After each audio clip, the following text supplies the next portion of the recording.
वाटतं रे तुला जेन झीज बद्दल? मी तर असं म्हणतो कधी कधी की जेन झी जनरेशन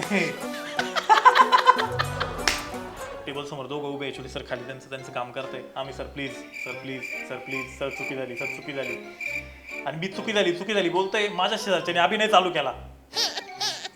मी त्याच्याकडे बघतोय, मी बरं एवढं करायचं होतं. मम्मी पण फार डोळे अशा शिकले तरी मॅडम पाणी येणं म्हटलं खरंच एवढी दुःखद घटना आहे का? मग त्याच्यानंतर गर्लफ्रेंड कधी आली आयुष्यात? आता आहे ना मीच कन्फ्युज आहे मी त्याला लपडं म्हणू का एकतर्फी प्रेम म्हणू की आपण आपलं भ्रमात आहे भांडलंय? की आपण भारी आहे, हा जसा तू आणि मी. हा मग त्यांचं असं होतं की याला जर आईला मी म्हटलं नाही लग्नच करत नाही. आणि हळूच माझ्या भावाचं लक्ष गेलं पाठीमागं तर बाबा परत असे बसले. ही पोझिशन म्हणजे घोडा लावायची पोझिशन. तिकडे क्लायमॅक्स चालू इकडे बाबा बसेल. आता आम्हाला कधी इकडे पाहू क्लायमॅक्स मध्ये आपण कधी आलोय? सगळ्यांनी मागं पाहिलं. मग अजून अरे तुमच्या आईची टाकी म्हणे तुमच्या आईचा इतक्या शिव्या दिल्या टीव्ही फोडून टाकेल मी उद्या असं करील तसं करील. 90च्या जनरेशन तू कोणाचा विचार आम्हाला आमच्यावरती अभिमान आहे. कारण आम्ही आमच्या तत्वांवरती आम्ही एकनिष्ठ आहे. पण असं काय न्यायची ही तत्व मला कधी वाटतं मी लय जुना आहे. ये हाथ खेतों में हाथ हल चलाने वाले का हाथ है कान. ये हाथ न किसी के सामने फैला है और नहीं फैलेगा. त्याचा फक्त मराठी व्हर्जन सिंगमचा आठवा. एक्झॅक्टली ते बोललेलं नाही दादा. फुल वारं सुटलेलं मच्छरदाणी अशी हवेत उडती कुठेतरी आणि बाबा असे बसले एकदम रागात. मी गेलो म्हटलं जेवायला ताट केलं तुम्हाला इकडे आणू का काय करू? घालतोय. बरं मला असं झालं आता मी घरी जाऊन सांगू म्हणजे आता काय सांगू. काय म्हटले मग बाबा? ए पिसाळ्या. नमस्कार म्हणजे मी तुमचा लाडका मित्र श्रीराज चव्हाण आणि तुम्ही पाहताय महाराष्ट्राचं लाडकं चॅनल दॅट ऑट इंजिनियरला. म्हणजेच मला म्हणजे आजचा जो पॉडकास्ट आहे ना तो फार कॉमेडी आहे. म्हणजे एवढं कॉमेडी आहे ना की तुम्ही आयुष्यातले सगळे टेन्शन्स वगैरे जे काही गोष्टी असतात ना तुमच्या आयुष्यात स्ट्रेस वगैरे ते सगळं विसरून जाणार आहे. एवढा कॉमेडी विषय आज आपल्या पॉडकास्टवरती आलाय ऑडपॉडवरती मंगेश दादा म्हणजेच मंगाजी. नाशिकचा आहे दादा. नाशिकबद्दल त्यांनी सगळं सांगितलं. मग आम्ही सगळंच विषय बोललेलो आहे. त्याच्यामुळे जास्त वेळ घेत नाही पॉडकास्ट सुरू करतो लगेच. ह्या पॉडकास्टमध्ये ना तुम्हाला नाती वगैरे ह्याच्या पलीकडे जाऊन आयुष्य कसं जगावं आणि हसत कसं जगावं आणि त्याच्यामध्ये लय काय काय असते. मी काय जास्त सांगणार नाही. आवडणार तुम्हाला सगळं पहा. चला लावरे सेटअप. बाकी येताना काय अडचण बिडचण नाही? नाही काय प्रॉब्लेम नाही. पावसाचं पाणी थोडं बसच्या खिडकीतून मध्ये आलं होतं.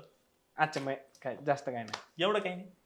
ती कोण होती रे मग ते तू आला होती सोबत? ते कळलं तुला काही दिवसात. बरं पण ते जाऊ दे. तुमच्या नाशिकचे काय एवढं कौतुक आहे रे? जे येतं ते म्हणजे नाशिकचं काय विषय निघाला का? तुम्ही सांगत होते एवढं काय नाशिक विषय? आता तू ऑलरेडी 9:15 पॉडकास्ट चालू केलाय. मी जर सांगायला लागलो ना तर सकाळचे 9:15 होतील तरी संपणार नाही. तसं तर 5 मिनिटाचाच टॉपिक आहे पण तुम्ही ठरवलं घुसूच नको त्या टॉपिक. जाऊ देत.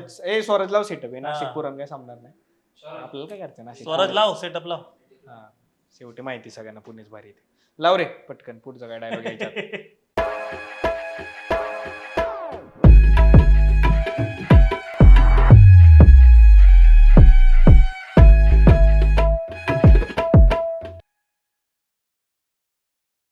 Camera rolling.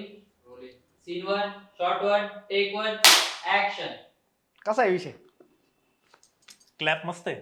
हा तेच म्हणलं आपल्याला कधी पिक्चर मध्ये भेटते त्याच्या आधीच आपण करून घ्यावं. म्हणजे आपल्या हाऊस आपणच भागवायचा.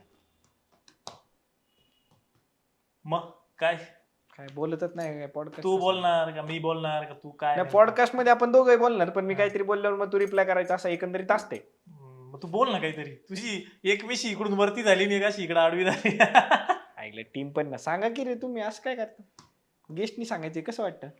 पण जाऊ दे आपलं हाय तेवढं कॅज्युअल. मग बाकी काय म्हणतो? मजेत. कसं चाललंय आयुष्य? एकदम ऍव्हरेज. तर मी सगळ्यांना कॉमन प्रश्न एक विचारत असतो बाबा आपलं. ठेवलंय आता म्हणलं आपली एक ओळख होईल. त्यांनी होती का नाही माहित नाही पण ठेवलंय आता. तर जसं की तू नाटक करतो, तू कॉन्टेंट बनवतो, तू युट्यूबला टाकतो, तू युट्यूबला 2-2.5 लाख सबस्क्रायबर आहे, तुला आता मिलियन होणार इन्स्टाला वगैरे. एकंदरीत सगळ्यांना हा प्रश्न पडलाय की तू किती कमवतो, मी किती कमवतो का पण नक्की? कमवतो त्याच्यामुळे शायनिंग मारतो मला माहिती हे बाय, जर तसं ठरवलं असतं ना तर मी लय कमवले असते, जर माझे एथिक्स बाजूला ठेवून मी जर हे केलं असतं. कारण मला बरेच बेटिंग आणि ते गेमिंग रिलेटेडचे हा. ऍप्लिकेशनचे बरेच येतात, पण मी ते करत नाही. कारण आपला फॅमिली कॉन्टेंट आहे, लहान लहान पोरं बघता, आज माझ्याच घरातले लहान पोरं माझा कॉन्टेंट बघता, तर उद्या त्यांनी जाऊन एखादं गेम डाउनलोड करून किंवा बेटिंग वरती ते काही पैसे हारले तर ते मलाच बरोबर नाही वाटणार. बरोबर. 2 नंबरचा पैसा नको 2 आपल्याला. नंबरचा पैसा नको आपल्याला, पण असं म्हणत म्हणत 1 नंबरचा मिळून नाही राहिला. ती शोकांतिका झाली थोडक्यात. हा, शोकांतिका आहे थोडीशी, पण आपली आपली गरज भागते थोडंफार. बरं आहे म्हणजे जॉबला नाही, जे तू होतं तसं. उत्तर नीट दे, कारण की हा पॉडकास्ट होणाऱ्या वहिनी पण बघू शकतात. त्याच्यामुळे नीट दिलं उत्तर तर कळ बाबा, परत म्हणतील तुझ्यामुळे माझं लग्न झालं नाही, तर मग ते नाही, मग तर सांगायलाच नको, कळलंच नाही पाहिजे किती कमवतं. एक आकडा कळला तर मग न माग लागणार मी माग लागायला नको असं. पण तरी जा आपल्या सासऱ्यांना कन्व्हिन्स करायचंच म्हणलं तर हा. असं द्यायचा आकडा टाकून आपला काय.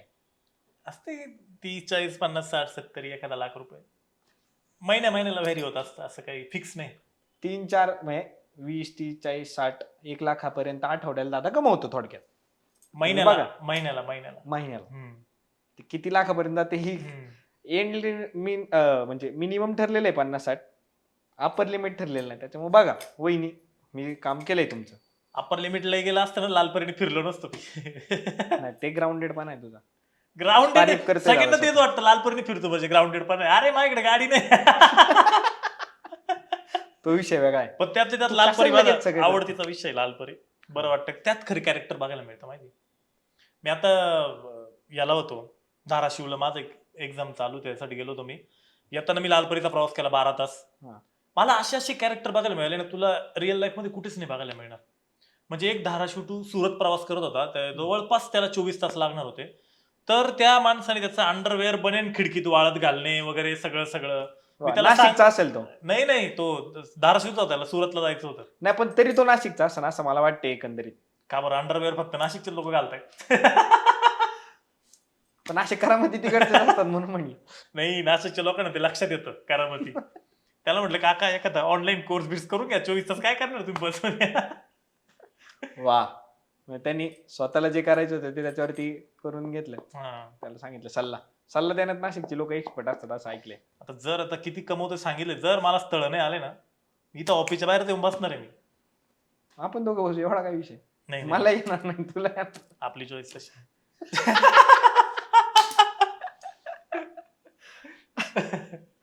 मग बाकी काही नाही, विचार तुला काय विचारायचं. विचारूच म्हणतोय. असं कॉन्ट्रोवर्शियल विचारू का काहीतरी? काही विचार, ते मी उत्तर देण्यावर आहे ना, ते कॉन्ट्रोवर्सी होईल काय नाही होणार. मग काहीतरी दे ना कॉन्ट्रोवर्सी मध्ये. तू पण फेमस, मी पण फेमस असं. मी ऑलरेडी फेमस. या शेत नाशिकचे लोक माहिती, मी काय म्हणलं म्हणून तुला बोलवलं. अशी चौकाडतं मग ते असं नाशिकचा मित्र आहे तू माझा. आता काय केलं सांगू का त्यांना? समोरचा कॅमेरा काढून इकडे लावलाय. आजपर्यंत हे कुठं बोललं नव्हतं बरं काय. हे असे सिक्रेट कॉल तर 2 कॅमेऱ्याचा सेटअप आहे, 3 नाही, लक्षात ठेवा. ऑडी इंजिनियर याला म्हणता, इंजिनियर. आपल्या चाललं होतं ना. मी काय फक्त नाशिक, तुला काय बोललो होतो का मी? दुसऱ्याच्या कॉन्ट्रोवर्शियल पाहिजे काहीतरी.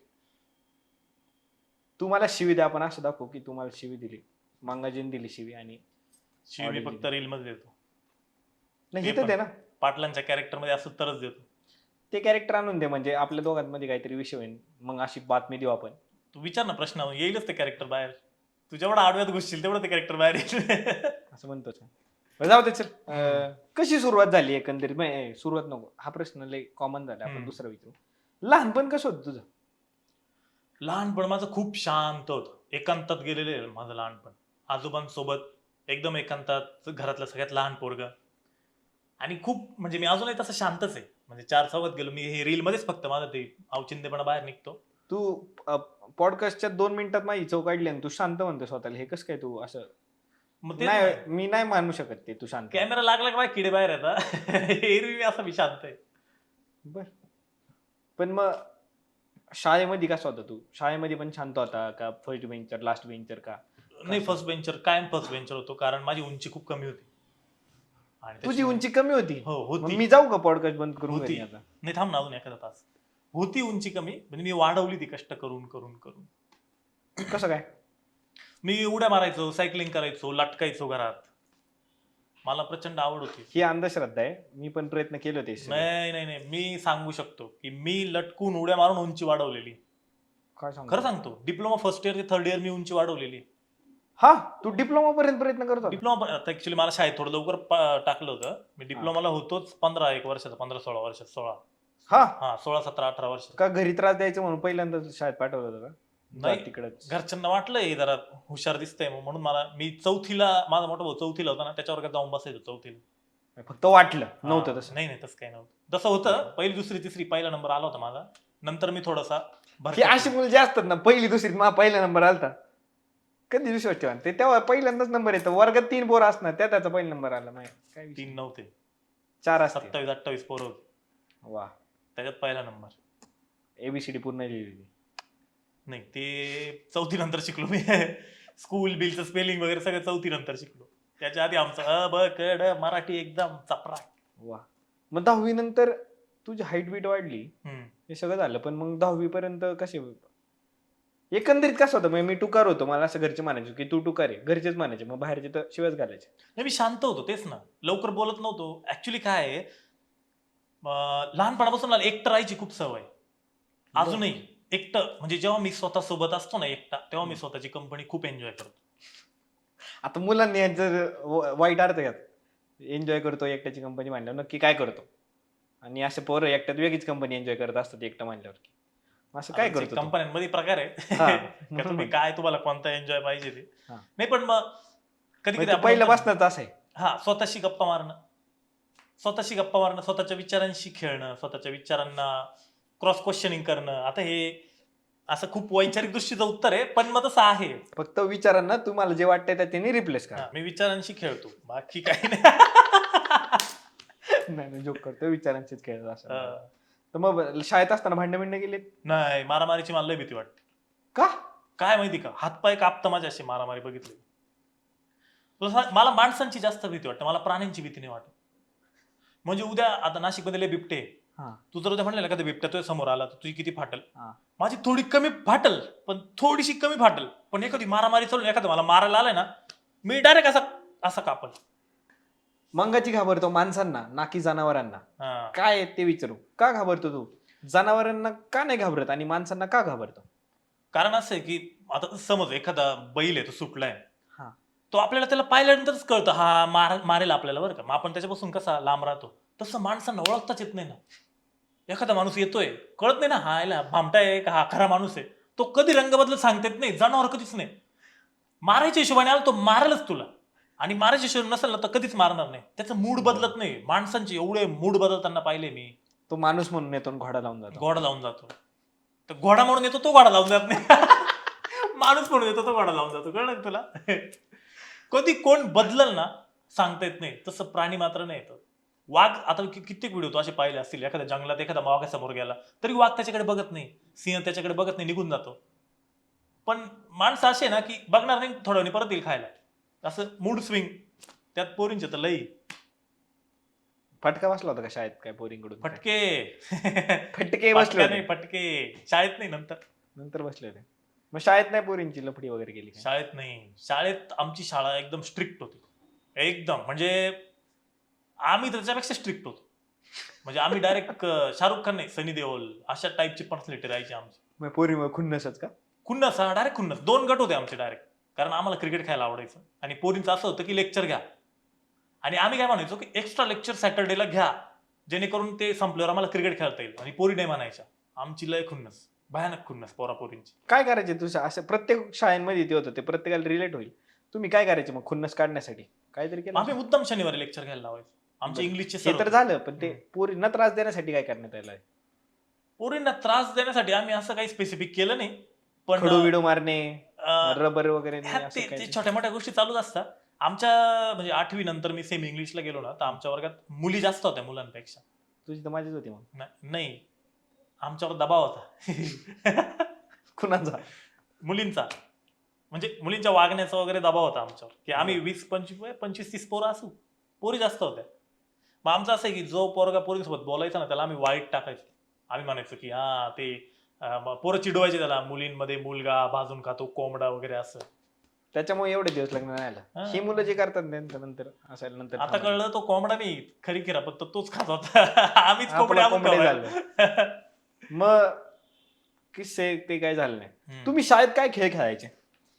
शाळेत आम्ही लंगडी बळी खेळायचो. बर, त्याच्यानंतर काडकी काडकी खेळायचो. आता त्याला काय म्हणतात, काडकी काडकी म्हणजे? म्हणजे 2 ग्रुप करायचे. एक काडकी राहायची अशी एवढी अशी काडकी हम्म. आणि ती अशी वर फेकायचो सुरुवातीला. हम्म. मग ती घेऊन पळायचं फक्त इकडं तिकडं. बर, ज्या टीमकडे सगळ्यात जास्त वेळ ती काडकी राहील ना ती जिंकली. म्हणजे थोडक्यात रग्बी हा असंच काहीतरी. आपल्याकडची महाराष्ट्रातली रग्बी. हा. आणि दुसरं काय? बाकी मग अपरपी घ्यायचे का? ते काय असतं बॉल घेऊन मारायचे एकमेकांना. ते आबाधाबी म्हणतात आमच्याकडे. हा ते आमच्याकडे ते आपण- खेळायचो. ते शाळेत नव्हतं एवढं. कबड्डी खेळायचो, कबड्डी खो खो खेळायचो शाळेत. शाळा आमची लय मस्त शाळा. पोरांचे खेळ असे तुला वाटत नाही जीवाला हानिकारकच होते? मग आबादाबी झालं, चिरगोटी झालं. पण ते बरे होते आजकालच्या खेळांपेक्षा. हे मोबाईल बिबाईल याच्यापेक्षा लय बरे ते खेळ. खरे पोरं रगाट व्हायचे, रगाट झाले पोरं त्याच्यामुळे. आजकालच्या पोरांमध्ये काही जीव नाही. लंगडी पळी खायला लाव नाही, रगच नाही अंगात तर. आजकालच्या पोरांमध्ये आणि तुझ्यामध्ये म्हणजे तू जेनजीज आणि तू स्वतः मिलेनियल आहे, हा. बरोबर? म्हणजे 1997च्या आधी हम्म. जे येतात ते मिलेनियल आणि 97 नंतर जे येतात ते जेनजीच हा. असं आहे. ज्यांना माहित नसेल तर तू येतो मिलेनियल मध्ये. काय वाटतं रे तुला जेनजीज बद्दल? आणि खरं ओपिनियन पाहिजे हा, मला अजिबात.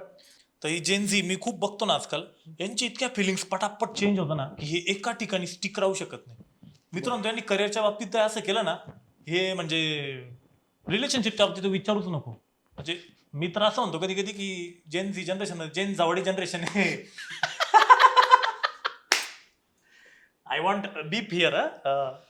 Editor please beep. माझी लय लागेल नाही तर. वा, जेनजीला खरं जो झेडचा फुल फॉर्म होता ते दादानी सांगितलंय, म्हणजे झुंगाळे असं दादा मांडलंय. आणि मला वेगळं वाटत. हा झुंगाळेच. आणि यात अजून एक की बऱ्यापैकी जेनझी असं म्हणतात की नाही नाही आम्ही जेनझी आहे पण आम्ही जेनझी सारखं वागत नाही, आम्ही ओल्ड स्कूल आहे. काय नाही, फक्त स्टोरी पुरतं ओल्ड स्कूल असतं. यांचे विचार परत जेनझीच्या दिशेने जातात. जरा मंगाजीच्या स्टाईल मध्ये यांना काय सांगशील तू? मंगाजीच्या स्टाईल मध्ये यांना काय सांगू, जरा आपल्या फिलिंग्स, आपलं करिअर, सगळ्याच गोष्टींमध्ये ना थोडीशी स्टॅबिलिटी आणा. लय असे बावचाळ्यासारखे करू नका. थोडस जरा आरामात घ्या सगळ्या पण त्यांना असं वाटतं की ते लय पटकन गोष्टी करतात, मग त्यांना पटकन सक्सेस भेटतो आणि ते खूप मॅच्युअर्ड आहे आपल्यापेक्षा, म्हणजे 90s किड पेक्षा. नाही ते हुशार आहे, त्याबद्दल काही वाद नाही. त्यांची ग्रास्पिंग पॉवर वाढलेली आहे, सगळ्या गोष्टी आहे, पटापट गोष्टी करत जातात. पण एक स्पीड असतो ना थोडासा, काहीतरी एक एक प्रत्येक गोष्टीची मजा घेऊन गोष्टी करणं, ते मला असं वाटतं ते केलं पाहिजे त्यांनी. की मग ते काय होईल ना, ते म्हातारे झाल्यानंतर त्यांना ते मिस होईल की यार आपण खूप फास्ट सगळ्या गोष्टी केल्या पण त्या गोष्टींसाठी थोडं थांबलो असतं, त्याची अजून मजा आली असते. तुम्हाला राग येतो का रे मिलेनियल्सला सगळ्या की 90s किडला आहे जेनजीचा? नाही राग नाही नाही, खरं तुमच्या डोळ्यात राग दिसतो की तुम्हाला जे पोरी लवकर भेटले नाही तुमच्या भांडणांमुळे, त्यांना ते लवकर भेटतात, असा राग आहे का तुझ्या मनात? नाही, तो राग नाही, ती एक निराशा आहे, ते नैराश्य आहे. त्याला राग नाही म्हणू शकत तू. का बरे नाही काय आहे जरा? कसं आहे माहिती का, आमची जी जनरेशन आहे 90sची, यांनी चेंज होताना आमच्या डोळ्यासमोर पाहिलंय सगळ्याच गोष्टींमध्ये. म्हणजे रिव्हॉल्युशन आम्ही पाहिलंय. म्हणजे आमच्या नंतर सिलेबस सुद्धा चेंज झाला. सगळ्यांना 10वी पर्यंतचा डिप्लोमाचा, इंजिनिअरिंगचा सगळा सिलेबस आमच्या बॅच नंतर चेंज झाला. म्हणजे बघ तुला सांगतो, आमचं दुःख तुला सांगतो 90sच्या पर्यंत बऱ्यापैकी लोक रिलेट करतील. असं नाही का जेनझीजला अपोजिट असं काही नाही, त्यांच्या नशीब आले, त्यांना सगळं मिळतंय. जोपर्यंत आम्हाला सायकलचं क्रेज होतं, सायकल पाहिजे, मोठ्या भावांकडे सायकली होत्या, जोपर्यंत आमच्याकडे सायकली आल्या त्यांच्याकडे टू व्हीलर आल्या. मग टू व्हीलरचा क्रेज वाढला आमच्यात. मग जोपर्यंत आमच्याकडे टू व्हीलर आले त्यांच्याकडे मोबाईल आले, मग आम्हाला मोबाईलचं क्रेज वाढलं. मग जोपर्यंत आमच्याकडे बटनाचे मोबाईल आले त्यांच्याकडे टच स्क्रीनचे आले, मग आम्हाला टच स्क्रीनचं तेव्हा ते सॅमसंगचे कॉर्बी असे बरेच मोबाईल आले होते. मग आम्हाला त्याचं क्रेज. मग जोपर्यंत त्याचं क्रेज वाढत वाढत गेलं, जेव्हा ते आले मग त्याच्यानंतर हे सोशल मीडिया आलं, इंस्टाग्राम, फेसबुक, हे ते. मग आम्ही तिथपर्यंत पोहोचलो स्ट्रगल करत आयुष्याचा एवढा स्ट्रगल करत सायबर कॅफे मध्ये फेसबुकचे अकाउंट उघडले, तिथं उघडले, तिथून मग याला रिक्वेस्ट टाक, त्याला रिक्वेस्ट टाक, तिथपर्यंत पोहोचलो. कुठं पोरींचे मेसेज रिप्लाय यायला लागले. मग ते झालं, मग इंस्टाग्राम आलं. म्हणजे आमच्या टायमाला तुला सांगतो, फेसबुकच्या टायमाला एखादी पोरगी शोधायला महिना 2 3 4 महिने लागायचे. नाव शोधलं, मग प्रत्येक फेसबुकची प्रोफाईल बघ, मग त्या प्रोफाईलवरती सगळे शोध ही तीच आहे का, मग ते डीपी ओपन करून बघ, हे ते गोष्टी. लई स्ट्रगल होता. आजकाल मग तू आत्ता भेट, हाय हॅलो, लगेच लगेच एक्सचेंज, सगळं नाव बिव सगळं लगेच, संध्याकाळी चॅटिंग बिटिंग चालू. दुसऱ्या दिवशी आमच्या टायमाला असं नव्हतं. आम्ही 7 7 8 8 महिने मेहनत घ्यायचो, त्याच्यानंतर कळायचं तिचं लग्न ठरलंय. त्याच्यामुळे ह्या लोक हे जळतात, हे जेनजीवर जळत नाही. आमचं नाही, आमच्यात सहनशीलता खूप आहे 90च्या पोरांमध्ये. लय सहन करतो आम्ही, तुला सांगतो काय. जोपर्यंत हे फेसबुक इंस्टाग्राम आलं ना, मग आता ठरवलं, हा चला मग आता कुठेतरी जुळेल. मग आमच्या बरोबरच्या सगळ्या पोरींचे लग्न ठरले, मग त्या गेल्या. मग आम्ही थोडस पाठीमागच्या जनरेशन जेनझीवर शिफ्ट झालो. ते तर ऑलरेडी सगळे चालू आहे सगळीकडे. लटकलेली जे जनरेशन आहे ती ह्यांची 90ची. मिलेनियल म्हणजे हातचं पण नाही भेटलं, आणि जे खालचे होते ते जेनजीच हा. घेऊन चाललेत. पण तरी आम्हाला अभिमान आहे. 90च्या जनरेशन तू कोणाचा विचार, आम्हाला आमच्यावरती अभिमान आहे. कारण आम्ही आमच्या तत्वांवरती आम्ही एकनिष्ठ आहे. पण असं कुठे काही न्यायची ही तत्व? तत्व पाहू आता, तत्व आम्हाला कुठे नेता. आम्ही तर किती तत्वांना दिवस इथपर्यंत हातावर? आणलंय. हा? किती दिवस हातावरती, म्हणजे कष्ट किती करणार तुम्ही हाताने? हे बघ, अजून एक हात पाहिजे ना तुम्हाला पुढे जायला आयुष्यात. म्हणजे 2 हात मिळाले तर अजून मोठं करता येईल काहीतरी. ये हाथ खेतों में हाथ, हल चलाने वाले का हाथ है जयकांत. ये हाथ ना किसी के सामने फैला है और नहीं फैलेगा. ह्याचं फक्त मराठी व्हर्जन सिंगमचा आठवा. एक्झॅक्टली ते बोललेलं नाही दादा. ऐकलंय ना तुझं 3G? हा, ऐकलं बघ, तेव्हा त्याला hit ती झालं. जनरेशन आहे. नाही, पण असं काही नाही की जेनझीज वरती राग आणि आमचा असं, पण एक 2 दुःख आहे. जनरेशन मध्ये जनरेशन गॅप हा पडतो. हा, ते त्यांचा राग नाही, दुःख आहे त्यांचं. हा. आहे नाही रेशन नाही भेटल्या आणि एक गोष्टी लहान काय. भाऊ लहान बहिणी म्हणून आम्ही त्यांना सांगू शकतो काही गोष्टी, गायडन्स करू शकतो. ऐकलं तर पाहिजे. ते ऐकणार नाहीच, ऐकणार ते आमच्या लय पुढचे. ते ऐकत दादा बस तुला सांगतो कशी दादा पोरगी पटवायची. असं नसतं, तुला नाही माहिती. ह्या मेसेजला असं रिप्लाय द्यायचा असतो. आम्ही येऊन बसलोय तत्व. अवघड झालं. मग पहिली पॉन कधी पाहिली होती? काल मला एकाने हाच प्रश्न विचारला होता. हम्म. पण I don't want to talk about that. आम्ही गरीब होतो रे, मोबाईल काही नव्हते आमच्याकडे. असं म्हणजे असं स्पेसिफिक मी काही लक्षात नाही ठेवलंय. पण सात्विक नव्हतं ना मग तू? हं? असं सात्विक गाय वगैरे नव्हतं? होतं ना. म्हणजे आपलं असं आहे ना की खूप नाही आणि खूप डायरेक्ट असं एकदमच टिया लावून सोडून दिलेला पण नाही. आपण बरं. ज्या गोष्टी त्या ठिकाणी ठेवतो बरोबर. भीती वाटली दादा. 2 मिनिटं घरचे सगळे डोळ्यासमोर आले, प्रश्न विचारले. आपले प्रश्न तसे असतात, विषय वाढे आपला. थांब बघ तुझ्याकडे, थांब थोडं विचार. तू पण मला विचारत होता, असं काही विषय नाही. घरच्यांना असं कधी वाटलं नाही का तुला सोडून द्यावं? असे काय कांड केला होता का तू? नाही, शांत होतो रे मी. तुला नाही सांगतो, नाही, शाळेत नाही, कॉलेजमध्ये आल्यावर काय? कुठंच नाही. तुला सांगतो काय, मी 4थीला असताना माझे वडील एकदा शाळेत आले होते. हम्म. का तर मी आजारी होतो आणि मला घ्यायला शाळेत आले होते. त्याच्यानंतर माझ्या वडिलांना माझं कॉलेज माहित नाही, इंजिनिअरिंग, डिप्लोमा, 10वी काहीच माहित नाही. मी काय केलं, त्यांचं जॉब बीब कुठंच नाही. म्हणजे काही ताणच दिला नाही मी डोक्याला आई शपथ. कधीच. ना शाळेत आले, ना कुठलं लपडं घरी गेलं माझं, काहीच नाही. किती लपडी झाली? आता आहे ना, मीच कन्फ्युज आहे की त्याला लपडं म्हणू का एकतर्फी प्रेम म्हणू का माझा काटला गेला म्हणू का काय म्हणू, ते मलाच उमजलं नाही पण अजून. तरी त्यातलं एखादं एक्झाम्पल द्यायचं, एखादा किस्सा काय आला तुझ्या आयुष्यात तेव्हाचा? तेव्हाच तुला खरं जाऊ का, तेव्हाच सगळ्यात एकतर्फीच प्रेम होतं नाही का. एखाद्या मुलीला बघितलं की धडधड धडधड वाढायची काळजात, हे ते त्या गोष्टी ते खूप अनुभवलंय. मग तिची वही घ्यायची, गृहपाठ करायला, मग त्या वहीमध्ये बरोबर. काहीतरी टाकून द्यायचं. मग हे जे होतं ना, तेच होतं सगळं त्यावेळेस.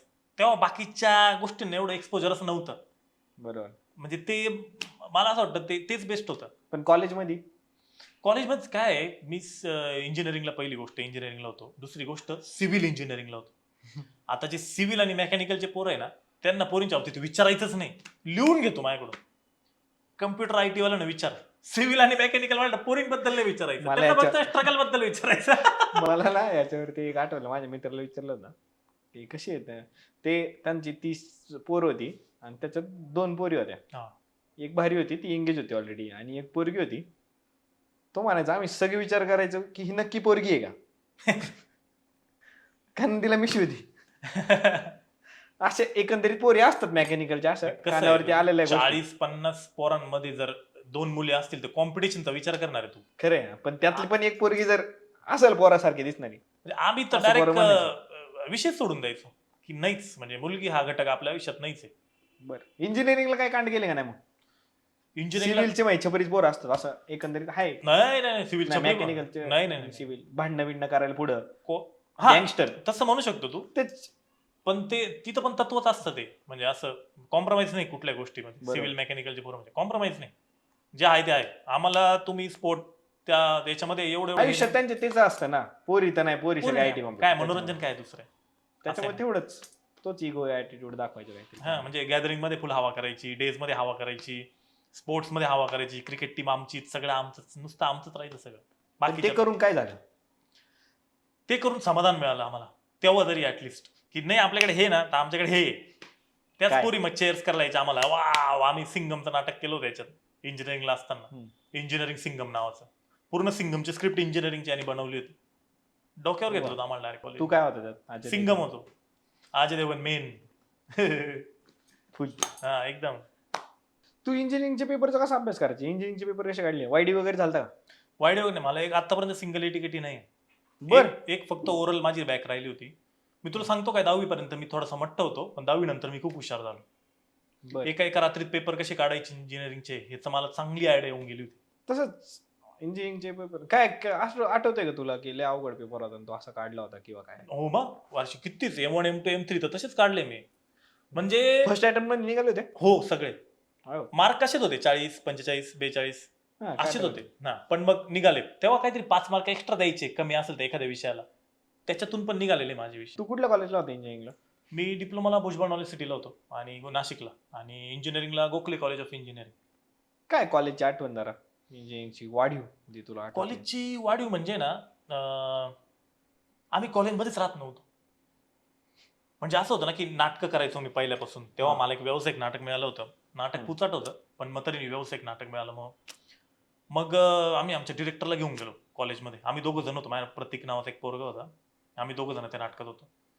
तर मी डिरेक्टरला घेऊन गेलो ना, HODला सांगितलं आम्हाला असंच नाटक मिळालं. आमचा डिरेक्टर फुल तिथे बडाक्या, अहो तुमचे मुलं पेपरमध्ये येतील, यांचे फोटो छापतील, असे बॅनर लागतील, असं तसं. मग आम्ही त्यांच्याकडे असं बघतोय काय एवढं सगळं होणार आहे आपल्यासोबत. मग तो आमचे HOD पण फॉर्म, अरे वा आपले पोरं एवढे हे. मग त्यांनी आम्हाला दिल्या 15 दिवसाच्या सुट्ट्या, करा प्रॅक्टिस म्हणे, शो वगैरे करा. 15 दिवसांच्या सुट्ट्यावर आम्ही 1.5 महिन्यांनी कॉलेजला गेलो. 1.5 महिन्यांनी कॉलेजला. एक नवीन सर आले होते, नुकतंच मी सुट्ट्या लागल्या गेलो आणि नवीन सर आले होते आमचे, सुट्ट्या लागले. हा डिझाईन स्ट्रक्चरल डिझाईन काहीतरी होतं. आणि आम्ही आलो त्या सबमिशन चालू झाले. आमच्या नावाचे डायरेक्ट असं हे लावलेलं बाहेर प्रमाणपत्र की मंगेश प्रतीक यांना डिपार्टमेंटमध्ये एंट्री नाही. तिथं गेल्यावर आम्हाला कळलं, म्हटलं आपल्या डिपार्टमेंटमध्ये एंट्री नाही, असं का बरं झालं. मग आम्ही त्या HOD सरांच्या पाठीमागे ते सबमिशन घेऊन, सर करा ना सही, सही करा ना, सही करा ना. त्या स्ट्रक्चरच्या सरांकडे गेलो, त्यांनी माझ्याकडे असं पाहिलं, तू सेकंड इयरला आहे म्हणे. म्हटलं हा, तू तर बाळा आज दिवस राहिलाय. म्हटलं सर मी 1.5 महिना सुट्टीवरती होतो. मग काय रिएक्शन होती? काय रिएक्शन, मग जा म्हणे HOD सरांकडे. मग आम्ही HOD सरांच्या टेबल समोर दोघं उभे, HOD सर खाली त्यांचं काम करताय, आम्ही sir please sir please sir please sir चुकी झाली, सर चुकी झाली. आणि मी चुकी झाली बोलतोय, माझ्या शेजारच्याने अभिनय चालू केला. मी त्याच्याकडे बघतोय, हे बरं एवढं करायचं होतं. मी त्याच्याकडे बघतोय, म्हणलं अरे खोटं वाटलं एवढं तर. अरे पाणी काढलं डोळ्यातून त्या पोरांनी. बरं माझ्या डोळ्यातून पाणी आहे ना, मला ते परफॉर्मन्स एन्झायटी झाली ना. म्हटलं अरे मी का बरं नाही रडत आहे. मम्मी पण फार डोळे अशा शिकले तरी माझ्या डोळ्यातून पाणी येणं. म्हटलं खरंच एवढी दुःखद घटना आहे का. तेव्हा त्याला बाहेर गेलो, वाटतं तू माझ्यापेक्षा चांगला अभिनेता आहे. दिली का साईन दिली का? नाही, नाक पुसत आम्ही सरांच्या गाडीपर्यंत. सर गाडी स्टार्ट करताय, त्यांच्याकडे काय ज्युपिटर काहीतरी होती, गाडी स्टार्ट करताना आम्ही सर सही द्या सर. ते शिक्षकला मी इंजिनिअरिंगचे कधी लय छळ आहे असं मला, डिप्लोमा वगैरे. त्यांचं काय होतं माहिती आहे का HOD सरांचं, मी तुम्हाला सुट्टी दिली इज्जतीमध्ये, बरोबर, मग तुम्ही इज्जतीत परत यायचं ना. मग आता आम्ही नाटकाची प्रॅक्टिस आमच्या लांबली थोडीशी, आम्ही डायरेक्ट 1.5 महिन्यानंतर तोंड दाखवलं. मध्ये एकदा जाऊन सांगायचं सर आम्हाला उशीर होतोय, सर नाटक नाही सुरू झालं अजून. आमची चुकी होती, शेवटी दिल्या म्हणजे साईन वगैरे दिल्या. मग त्याच्यानंतर मग कॉलेजवाले खूप सपोर्ट करायला लागले. मग एक मग आम्ही इंजिनिअरिंग सिंगम नावाचं नाटक केलं. मग आमचे सर होते, एक सर ते ओरलला बसलो, एक्सटर्नलला ओळख करून द्यायची, हे असे ऍक्टर आहे, ऍक्टिंग वगैरे करता. मग तो एक्सटर्नल मला म्हणायचा माझी ऍक्टिंग करून दाखव. मग अशी ओरल व्हायला लागली माझी. मग नंतर केली होती, आठवतंय का तुला? नाही नव्हती केली. म्हटलं चुकली तर हे परत द्यायचं, मार्क कमी. मग पास झाला ना मग हा मग पास झालं. तसा हुशार होतो मी, मला यायचं म्हणजे काही गोष्टी जरी विचारल्या तरी यायच्या मला. वा. मग ते तेव्हा तरी पोरी नव्हत्याच माझ्या आयुष्यात. नाही नाही नाही. अरे तू व्हायचं लफडी काय? केली का नाही? हा? डायरेक्ट मुद्द्यावर येते, तू लफड केलं का नाही? ऐकू दे काय नाही, ब्रेकअप झाला असं काहीतरी सांगते. नाही नाही नाही, लपड करायचं काय माहिती का, जसं शेती उगवायला म्हणजे शेतीतून एखादं रोपटं सुपीक जमीन लागते खाली, बरोबर ना, तसं लपड करायला तुमच्या आजूबाजूला सुपीक वातावरण लागतं. तर मी आमच्या बाजूला कोरडवाहू वातावरण होतं. म्हणजे कसं माहिती का, हे बघ, एक तर पैसे नाही खिशात, बरोबर, गाडी नाही फिरायला, अंगावर कपडे चांगले नाही, घरच्यांचा सपोर्ट नाही, म्हणजे लपड करायला नाही, कोणत्याच बाबतीत सपोर्ट नाही. असं तू कॉलेजला जायचं मारायच्या गपचूप घरी ये, तू बाकीचे उद्योग नको करू. त्याच्यानंतर घरी शेतीत कामं करायला लागायचे रे. म्हणजे घरी गेलं की मग पेरूच्या याच्यात जाय, कारले हे कर, घरचे कामं करायला लागायचे, सुट्ट्यांमध्ये घरचे कामं करायला लागायचे. स्किन केअर वगैरे त्याचं तर काय म्हणजे काहीच नव्हतं. ते काय हेअर स्टाईल काय काय काय ह्याचं काही दूरपर्यंत संबंध नव्हता. म्हणजे हे जे काही वातावरण आहे ना, मुलींना द्यायला वेळ नव्हता. कारण शेती झाल्यावर कॉलेजचा अभ्यास, नंतर नाटकाची प्रॅक्टिस. बरं त्याच्यात असं व्हायचं की प्रत्येक नाटकात मी लीडला राहायचो. मग तर पोरी भेटणारच की. नाही ना, तोच तर प्रॉब्लेम आहे ना. माझ्या बरोबरचे जायचे ना छोट्या मोठ्या रोलवाले, त्यांना वेळ मिळायचा ना नाटकाच्या प्रॅक्टिसच्या दरम्यान पोरींशी बोलायला. मला वेळच नव्हता राहत. गेलो का स्टेजवर उभा बडबड करायचो, सगळ्यात शेवटी माझं पॅकअप व्हायचं. तेव्हा माझ्या बरोबरच्या पोरांनी पोरी पटवल्या. दुष्काळाचं म्हणजे पहिल्या हा, मग तुला सांगतो काय, ती सुपीक जमीनच तयार नाही झाली. पोषक पोलिट्री सारखं पोषक वातावरण, पोषक वातावरण आणि ते ग्रीन हाऊसचे असतं ना, ते हा, ते तयारच नाही झालं. तयारच नाही. एका गुरुजींनी मला सांगितलंय, तुझ्या कुंडलीमध्ये चांडाल योग आहे म्हणून, मुली येणार नाही, आल्या तर तुझा फायदा करून निघून जातील. म्हटलं गुरुजी काय? गुरुजींनी सांगितलं मी हातावर तू हातावर. म्हणजे ते भविष्य पाहणार. हा, गुरुजी त्यांचं भविष्य तसं तुझं पण हात बघून सांगितलं का काय माहित नाही मला, पण म्हणजे असे वेल ट्रेन गुरुजी नव्हते, असेच होते. पण त्यांनी जी गोष्ट सांगितली मला असं वाटलं की रिलेट झाली बरं का थोडीशी. एकंदरीत एक्सपिरियन्स हा. पाहता. मग मी माझ्या नशिबावर विश्वास ठेवला की म्हटलं चांडाल योग. मग तू जॉब बीप केला, जॉब केला मी. तुला भेटला? मग लगेच तुला बोललो ना, हुशार होतो मी. हा. 4 वर्ष जॉब केला मी. बापरे. हो, इंजिनिअरिंग झाल्या लगेच. तुझी इंजिनिअरिंग कधी झाली? 2015. आयो, मी तेव्हा 10वीत होतो. 10वीत होतं. लय मोठा आहे तू छोटा आहे. मग तेव्हा तू इंजिनिअरिंग करून 4 वर्ष जॉब केला? 4 वर्ष जॉब केला. काय होतं, माझा भाऊ एमपीएससी करायचा, मोठा भाऊ. आणि एमपीएससीला माहिती तुला किती स्ट्रगल असतो. मग वडिलांचं असं म्हणणं होतं की दोघं इथं घरीच नका बसू, मी स्ट्रगल आणि तो एमपीएससी, मग मी किती दिवस काम करायचं अजून. मग मी म्हटलं की मी जॉब करतो. मग मी 4 वर्ष जॉब केला. काय पॅकेज भेटलं तुला? 13,000 रुपये महिन्याचा पगार होता मला पहिला. पॅकेज नाही तर आपलं पॅकेज नसतो आमच्याकडे, महिन्याला पगार असतो.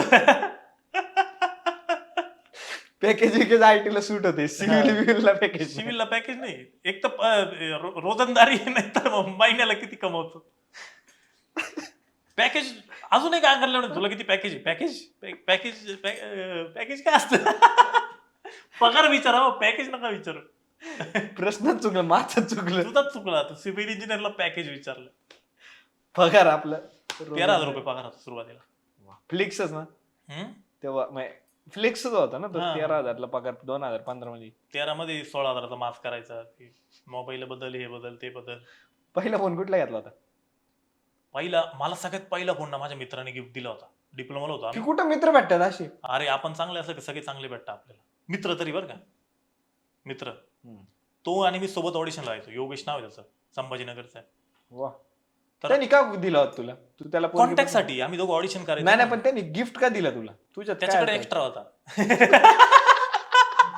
हे सांग ना मला. तिथं आलं की ही कुठली मैत्री आमच्या आयुष्यात करणार अजून. नाही बाई, त्याला गिफ्टच म्हणतो ना रे. आपल्याकडे किती गोष्टी. त्यांनी नवीन घेतला, तू त्याच्याकडे रडला त्याला 4-5 दिवस की तुझा जुना फोन मला दे. मग त्याने दिला, मग तो आता गिफ्ट सांगतो. नाही रडलो नव्हतो. त्याचं असं म्हणणं होतं की मग तुला कॉन्टॅक्ट करणं लय अवघड जातं राव. मी म्हटलं काय करू, तो म्हणे हा घे फोन.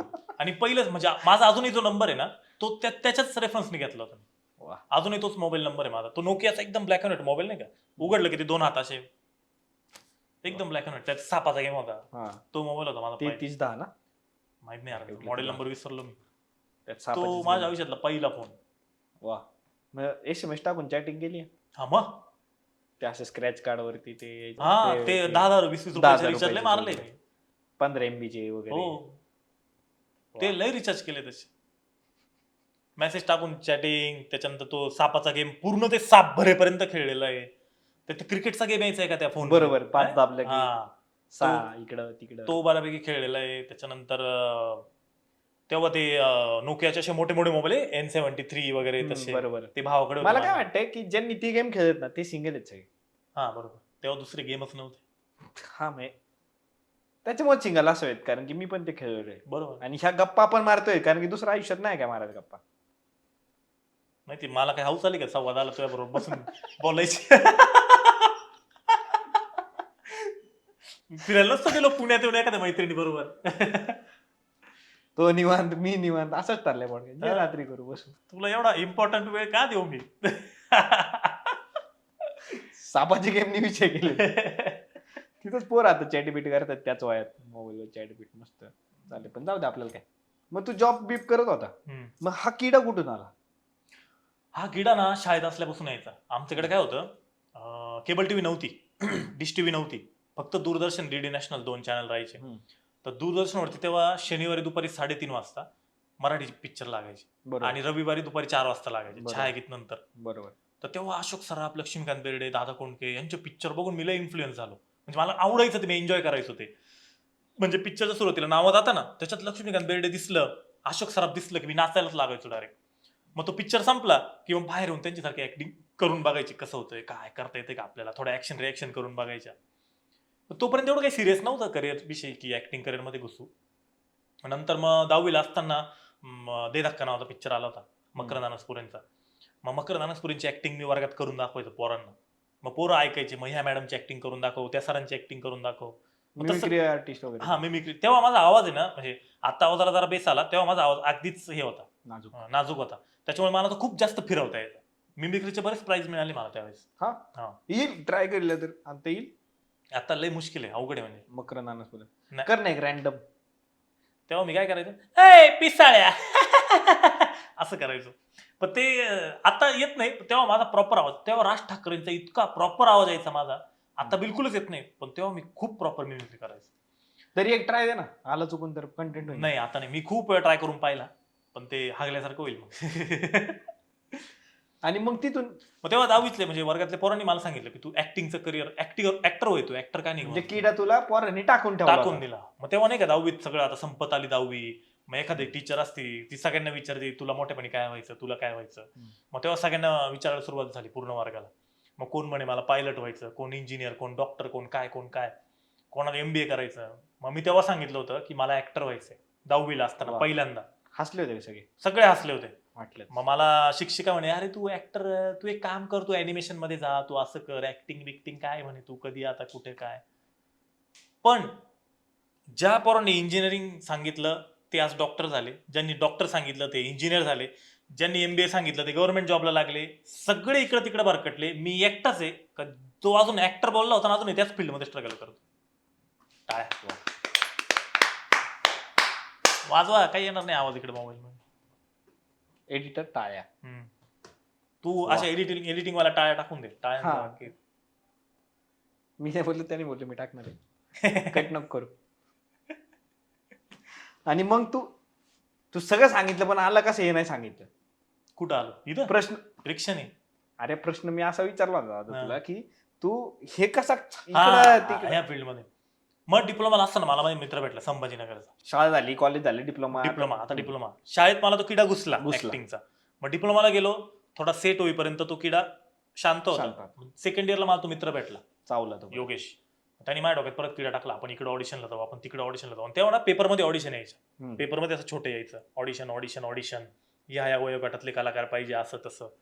मग तेव्हा माझ्या आयुष्यातली पहिली ऑडिशन मी सिन्नरला द्यायला आलो होतो. सिन्नर नाशिक मधला तालुका आहे, 30 किलोमीटर 30-40 किलोमीटर आहे. तिथं आलो होतो. टांग टिंग टिंगा नावाच्या पिक्चरची ऑडिशन होती. गेलो, ऑडिशन वगैरे त्या माणसाने बसवलं. मग त्याने बसवलं आणि मग सुरुवात झाली, तू कुठला काय करतो, तू काय करतो, असं तसं. ठीक आहे म्हणे, तुम्हाला एक आर्टिस्ट कार्ड काढावं लागेल, त्याच्यासाठी तुम्हाला 1,000 रुपये फी लागेल. तर ऑलरेडी मी त्या मित्राकडून उसने पैसे घेऊन तिथं आलेलो बसचं तिकीट काढून. आणि त्याला दिले आम्ही 1,000 रुपये. त्याच्याकडे तेव्हा एटीएम होतं माझ्या मित्राकडे, तो बऱ्यापैकी चांगला होता, त्याच्या घरी कॉन्ट्रॅक्टर वगैरे होते. मग ते एटीएम मधून पैसे काढून आम्हाला इकडून तिकडून दिले त्याला म्हणलं योग्य दे, मी तुला देतो नंतर. नंतर त्या माणसाचा पत्ताच नाही, तो टांग टिंग टिंगाचा पत्ता नाही, तो माणसाचा पत्ता नाही, काहीच नाही. आळेफाट्याचा होता तो माणूस. चांगलंच की तुम्हाला प्रॉपर. अशी पहिलीच ऑडिशन फसली आमची. मग त्याच्यानंतर पहिल्या नाटकाची मला ऑफर आली छत्रपती संभाजी महाराजांवरती. एकांकिका होती छोटीशी आणि मला त्याने औरंगजेबचा रोल दिला होता. आणि झालं काय, ज्या दिवशी एकांकिका त्याच दिवशी माझी युनिट टेस्ट लागली डिप्लोमाची. आणि एकांकिकेचा टाइम होता 9 वाजता. म्हटलं 9ची तर 10 पर्यंत सुरू होईल. मला माहित नव्हतं ते सगळं टाइमच्या स्लॉटमध्ये असतं स्पर्धेमध्ये. मग माझी युनिट टेस्ट होती 8:30ला. म्हटलं 8:30 ते 9 पर्यंत पटापट युनिट टेस्ट द्यायची, नंतर डायरेक्ट निघून जायचं. मग मी तसं केलं. 9 पर्यंत युनिट टेस्ट दिली. त्याची मला फोनवर फोन, मी उचललेच नाही. पटकन गाडी काढली, इतका फास्ट मध्ये ते नाट्यगृहात पोहोचलं. माझी कॉस्ट्यूम माझ्या बॅगमध्ये. मॅडमला सांगितलं, मॅडम माझा औरंगजेबचा रोल आहे, मला जावं लागेल. मॅडम मी अवताराकडे पाहिलं, म्हणे अरे तू औरंगजेब तू कोणत्या अँगलने औरंगजेब वाटतोय. म्हटलं मॅडम मी आवाज तर काढणार तसा. मग माझी दाढी बिडी सगळं माझं त्या माझ्या बॅगमध्ये. मी गेलो थिएटरमध्ये, पहिल्यांदा थिएटरमध्ये गेलो. मी दरवाजा उघडला, मला माहित नव्हतं बॅकस्टेज काय काय काय काय. आमची फोनवरच प्रॅक्टिस झाली होती, एकदा दोनदा समोर प्रॅक्टिस झाली. मी दरवाजा उघडला, तो संभाजी महाराजांचा रोल करतोय एकटाच स्टेजवर. एकांकिका सुरू झाली आणि मी औरंगजेब, मी ऑडियन्स मधून त्याला बघितलं. म्हटलं आता मला एवढे घोडा लेवल, मी दरवाजा लावला, तिथून जी कल्टी मारली त्याचे फोनच नाही उचलले. असं माझं पहिलं नाटक होतं आयुष्यात. औरंगजेब फरार, काय युद्ध बिद्ध काहीच नाही, डायरेक्ट घरी मायात औरंगजेब. पण ते आपण नाटकाचं काय झालं मग? काय त्यांनी केलं असेल, मी फॉलो सुद्धा घेतलं नाही. काय झालं, कोणत्या तोंडाने घेऊ आता. अरे विलन नाही ना मी नाही. मग तेच ना, मग त्याने एक पात्रीच केलं डायरेक्ट सगळं. युनिट टेस्ट पास झालो मी. काय कौतुक प्रॉपर वाढा लावणार. कुठलं तरी एक काम तर केलं मी प्रॉपर. नाटक नाही झालं पण युनिट टेस्ट पास झालं. परत भेटला नसशील तू त्याला? नाही, मला तर चेहरा बी आठवत नाही त्याचा. जर तो ऐकत असं ना, इतका कान तोंडावर पडलाच नाही ना ह्या माणसामुळे. पण तरी पण तू माझ्या प्रश्नाचं उत्तर दिलं नाही. असं का फिरवतोय तू? तू डिप्लोमा झालं, मग जॉब सोडला नाही, ह्यात कसं काय? अरे ऍक्च्युली काय झालं, तू 4 वर्ष जॉब केला, मग जॉब सोडला ना तू? हा ते बघ, मग सायमल्टेनियसली इंजिनिअरिंगला गेलो, तिथं पण नाटकं चालू होते. त्याच्यानंतर जॉबला गेलो, तिथं पण नाटकं केले मी. आमचा ग्रुप होता. पण माझी लय धावपळ व्हायची. सकाळी 8 ते संध्याकाळी 7 पर्यंत जॉब करा, त्याच्यानंतर 7ला आवरून प्रॅक्टिसला जा, 10, 11, 12 वाजेपर्यंत प्रॅक्टिस चालायची. परत घरी या, परत झोपा, परत जॉबला जा. आणि जॉब म्हणजे प्रायव्हेट जॉब होता रे, हेक्टिक काम होतं ते. मग डेंजर व्हायला लागलं, मला तब्येतीवर परिणाम व्हायला लागला, सगळ्या गोष्टी. मग 2019 तोपर्यंत घरच्यांचा माझ्या ह्या करिअरला बिलकुल सपोर्ट नव्हता. म्हणजे अजूनही नाहीचे, पण तेव्हा तर अजिबात विरोध होता. अजून पण नाहीये. आता काही बोलत नाही, म्हणजे तू हे करू नको एवढं म्हणत नाही, फक्त मी त्याला सपोर्ट गृहीत धरतो. तेव्हा असं होतं की अरे तू काय आपले काम आहे का, हे असं आहे का, तसं आहे का, तू कुठं चालला ना, असं तसं असं होतं. बर, कारण त्यांची पण काही चुकी नाही, त्या फील्डमध्ये कोणी नव्हतं नाही. आणि फील्ड बाहेरून खूप बदनाम केलेली लोकांनी. आपल्यासाठी नाही, आपल्यासाठी नाही, हे नाही ते नाही असं. मग मी ना तेव्हा घरच्यांनी मला सांगितलं की तू मोठा भाऊ एमपीएससी करतो, तू पण एमपीएससी कर. मग मी तेव्हा टेक्निकल एमपीएससी करायला सुरुवात केली. सिव्हिल वाल्यांसाठी असते, पीडब्ल्यूडी इरिगेशन वगैरे. मग त्याचा मी क्लास लावला प्रिलिम एक्झामचा. मग ती प्रिलिम एक्झामचा क्लास लावला, ती एक्झाम दिली. त्याच्यानंतर एक्झामची आन्सर की येते, त्या आन्सर की मध्ये मला 28 मार्क आले. मग मी आमच्या सरांकडे गेलो, म्हटलं सर मला 28 मार्क आले. सर म्हणे आणि मागच्या वर्षी मेरिट 22च लागलं होतं, तुला 28 मार्क आले, 100% तू पास होशील. आई शपथ, म्हटलं येई मौका आहे. घरी सांगितलं, मी प्रिलिम जवळपास पास झालोच आहे, मला मेन्सला अभ्यास करायचा आहे, मला जॉब सोडायचा आहे. घरचे या कारणासाठी ॲग्री झाले, अरे बिंदास जॉब सोड. मग खूप अंगात बळ आणून जॉब सोडला. 1,10,000चं लोन काढलं, पर्सनल लोन. का पुढे पैसे फाटले असेल ना जॉब सोडताना? लय फाटले. 13,000 का होईना, पण जॉब आहे. नाही, जॉब सोडला तेव्हा मला 35,000 पगार होता भाई. वाह, मग एवढं प्रगती केली तू. मग 4 वर्ष होतो ना मी कामामध्ये, हुशार होतो मी एकदम. वाह, तू 35,000ची नोकरी सोडली 2019 मध्ये. 19 मध्ये सप्टेंबर 35,000ची नोकरी सोडली. पण मी संबंध असे बनवले सगळ्यांशी, सगळ्यांना माहित होतं, कारण मी ऑफिसमध्ये असताना, ऑफिसमध्ये गणपती वगैरे मध्ये स्टँडअप वगैरे करायचो, तर सगळे मला म्हणे की तू कर, तू ह्याच फील्डसाठी बनलाय, तू कर. आणि जॉबवाले लोक पण एवढे भारी होते की तू कधी परत आहे आमच्या कंपनीमध्ये, आम्ही तुला त्याच पगारावर जॉईन करून घेऊ. वा, म्हणजे एवढा त्यांनी थोडासा बॅकअप ठेवला होता. बॅकअप दिला. हम्म. मग मी लोन काढलं, कारण मी माझं असं ठरलं होतं की शिक्षण झाल्यानंतर 1 रुपया सुद्धा घरून घ्यायचा नाही. बर. मी 1 रुपया त्याच्यानंतर, म्हणजे इंजिनिअरिंग पास आउट झालो, घरून 1 रुपया घेतला नाही, सगळं माझ्या याच्यावरच चाललंय माझं. मग त्याच्यानंतर मग जॉब सोडला आणि 10 दिवसानंतर सेकंड आन्सर की आली. आणि सेकंड आन्सर की मध्ये माझे मार्क झाले 26, 2 मार्क कमी झाले आणि 4-5 दिवसात मेरिट लागलं 27ला. अयो, मी प्रिलिम फेल. मला अर्धा मार्क तरी जास्त असता तरी मी म्हणजे 26.5चे 27 गृहीत धरले असते त्यांनी. वा, म्हणजे मंगाजीनी एमपीएससी एका मार्कावरून गेली त्याची. हा, प्रिलिम एका मार्काने गेली. आणि ती सगळ्यात मोठी ऍड होती, तिचा चान्स होता मला लागायचा. माझे काही मित्र लागले पण त्या ऍड मध्ये, आणि मी हुशार होतो, मी लागलो असतो आरामात. पण माझी ती प्रिलिम अर्ध्या मार्काने खचला असेल ना. गेली. तुला खरं सांगू का, उलट मला आनंद झाला. बर. कारण मला पहिल्यापासून जॉब नव्हताच ना, माझी फील्डच ऍक्टिंग होती. आणि इव्हन मी तेव्हा अभ्यास करता करता पण नाटक करायचो, नाटकाच्या प्रॅक्टिस जायचो संध्याकाळी दिवसभर अभ्यास करून. मग तेव्हा मला ते कळलं, पण मी एका दृष्टीने असा विचार त्याला पॉझिटिव्ह साईडने घेतलं की म्हटलं भाई, जर मी एमपीएससी पास झालो असतो तर मी कुठेतरी जॉब केला असता, भले मला सरकारी तो हुद्दा मिळाला असता, सगळं झालं असतं, पण जे स्वप्न मागच्या 10-12 वर्षात पाहिलं त्याचं काय. बरोबर. तो आतमधून कुठली तर आतमधला आवाज सांगत असतो ना आपल्याला काय व्हायचंय, किंवा माहिती असतं आपल्याला काय काय. मग मी असं समजलं की हा एक प्रकारे देवाचा कौलच आहे की मी नाही झालो, कारण अर्धा मार्क म्हणजे मायनर आहे ना. बरोबर. तर मग त्याच्यानंतर मग ते झालं, त्याच्यामध्ये 19 संपून गेलं, 20 आलं. मग तोपर्यंत कानावर कोरोना कोरोना कोरोना, फॉरेन मधून यायला लागलं होतं, चायनात असं झालं तसं झालं. मग अजून एक इरिगेशनची ऍड होती, म्हटलं बघू ही पण देऊन. घरच्यांना सांगितलं अजून एक ऍड आहे, आता मी अभ्यासच करतो वर्षभर. मग नंतर ती ऍड यायची, ती परीक्षा व्हायची ना, लॉकडाऊन लागलं. मग लॉकडाऊन मध्ये घरीच, शेतीमध्ये मदत कर, इकडे हे कर, तिकडे ते कर, बाहेर निघायचं नाही, काही नाही. मग त्याच्यानंतर आमचे काही नाशिकचे मित्र आहे, त्यांचं युट्यूब चॅनल होतं. मग त्या युट्यूब चॅनलसाठी तर मी कंटेंट बनवायला लागलो, म्हणजे मी स्क्रिप्ट लिहायला लागलो, ते मला काही स्क्रिप्ट पाठवायला लागले, मग मी ते घरच्या घरी रेकॉर्ड करून पाठवायला लागलो. लॉकडाऊन मध्ये कोणी कोणाला भेटता येत नव्हतं, मग असं चालू झालं. मग त्या दरम्यान मी त्याच्या आधी पण 4-5 वर्ष मी सगळ्या रियालिटी शोच्या ऑडिशन दिलेल्या आहे. महाराष्ट्राची हास्य जत्रा, चला हवं येऊ द्या, कॉमेडीची बुलेट ट्रेन, एक टप्पा आऊट, त्याच्यानंतर हास्य सम्राट, सगळे जेवढे सगळ्यांचे ऑडिशन दिले होते सगळीकडून मी रिजेक्ट झालेलो आहे. सगळीकडून 2ऱ्या-3ऱ्या राऊंडला मी रिजेक्ट. मग नंतर त्यांच्या युट्यूब चॅनलसाठी काम करता करता रील्स चालू झाले. रील्सवरती चांगले चांगले कॉन्टेंट दिसायला लागले मला. माझ्याकडे चांगला फोन नव्हता तेव्हा, सॅमसंगचा होता, पण त्याचा कॅमेरा M13 काहीतरी होता. माझ्या भावाकडे चांगला MIचा फोन होता, आणि MIचे कॅमेरे तेव्हा जरा बरे होते. मग त्याच्यानंतर म्हटलं आपण रील्स आपल्यासाठीच का नाही चालू करायच्या. मग मी माझ्यासाठी रील्स, म्हणजे असं लॉकडाऊन मध्ये तू चालू केलं? मी पण तेव्हाच केलं होतं. हा, लॉकडाऊन मध्ये म्हणजे तरी ना सप्टेंबर 20 वगैरे. काय सांगतो? ऑगस्ट सप्टेंबर 2020, म्हणजे लॉकडाऊनच्याच पिरियड मध्ये, प्रॉपर पिरियड मध्ये. आणि मग तिथून ही जर्नी सुरू झाली. तेव्हा मी सुरू केलं, पण तेवढं रेग्युलर नव्हतं करत, तेव्हा व्ह्यूज पण एवढे काही येत नव्हते. पण 26 का 24 जानेवारी 2021 मध्ये मी एक रील अपलोड केला, जुळून येते रेशीम गाठी म्हणून. तर ज्याच्यामध्ये एक नॉर्मल कपल डेट वरती जातं, आणि तो म्हणतो की बेबी सांग तुला काय सांगायचं. मग ती भास मारण्यासाठी सांगते की कॅफे अमेरिकानो हेन तेन.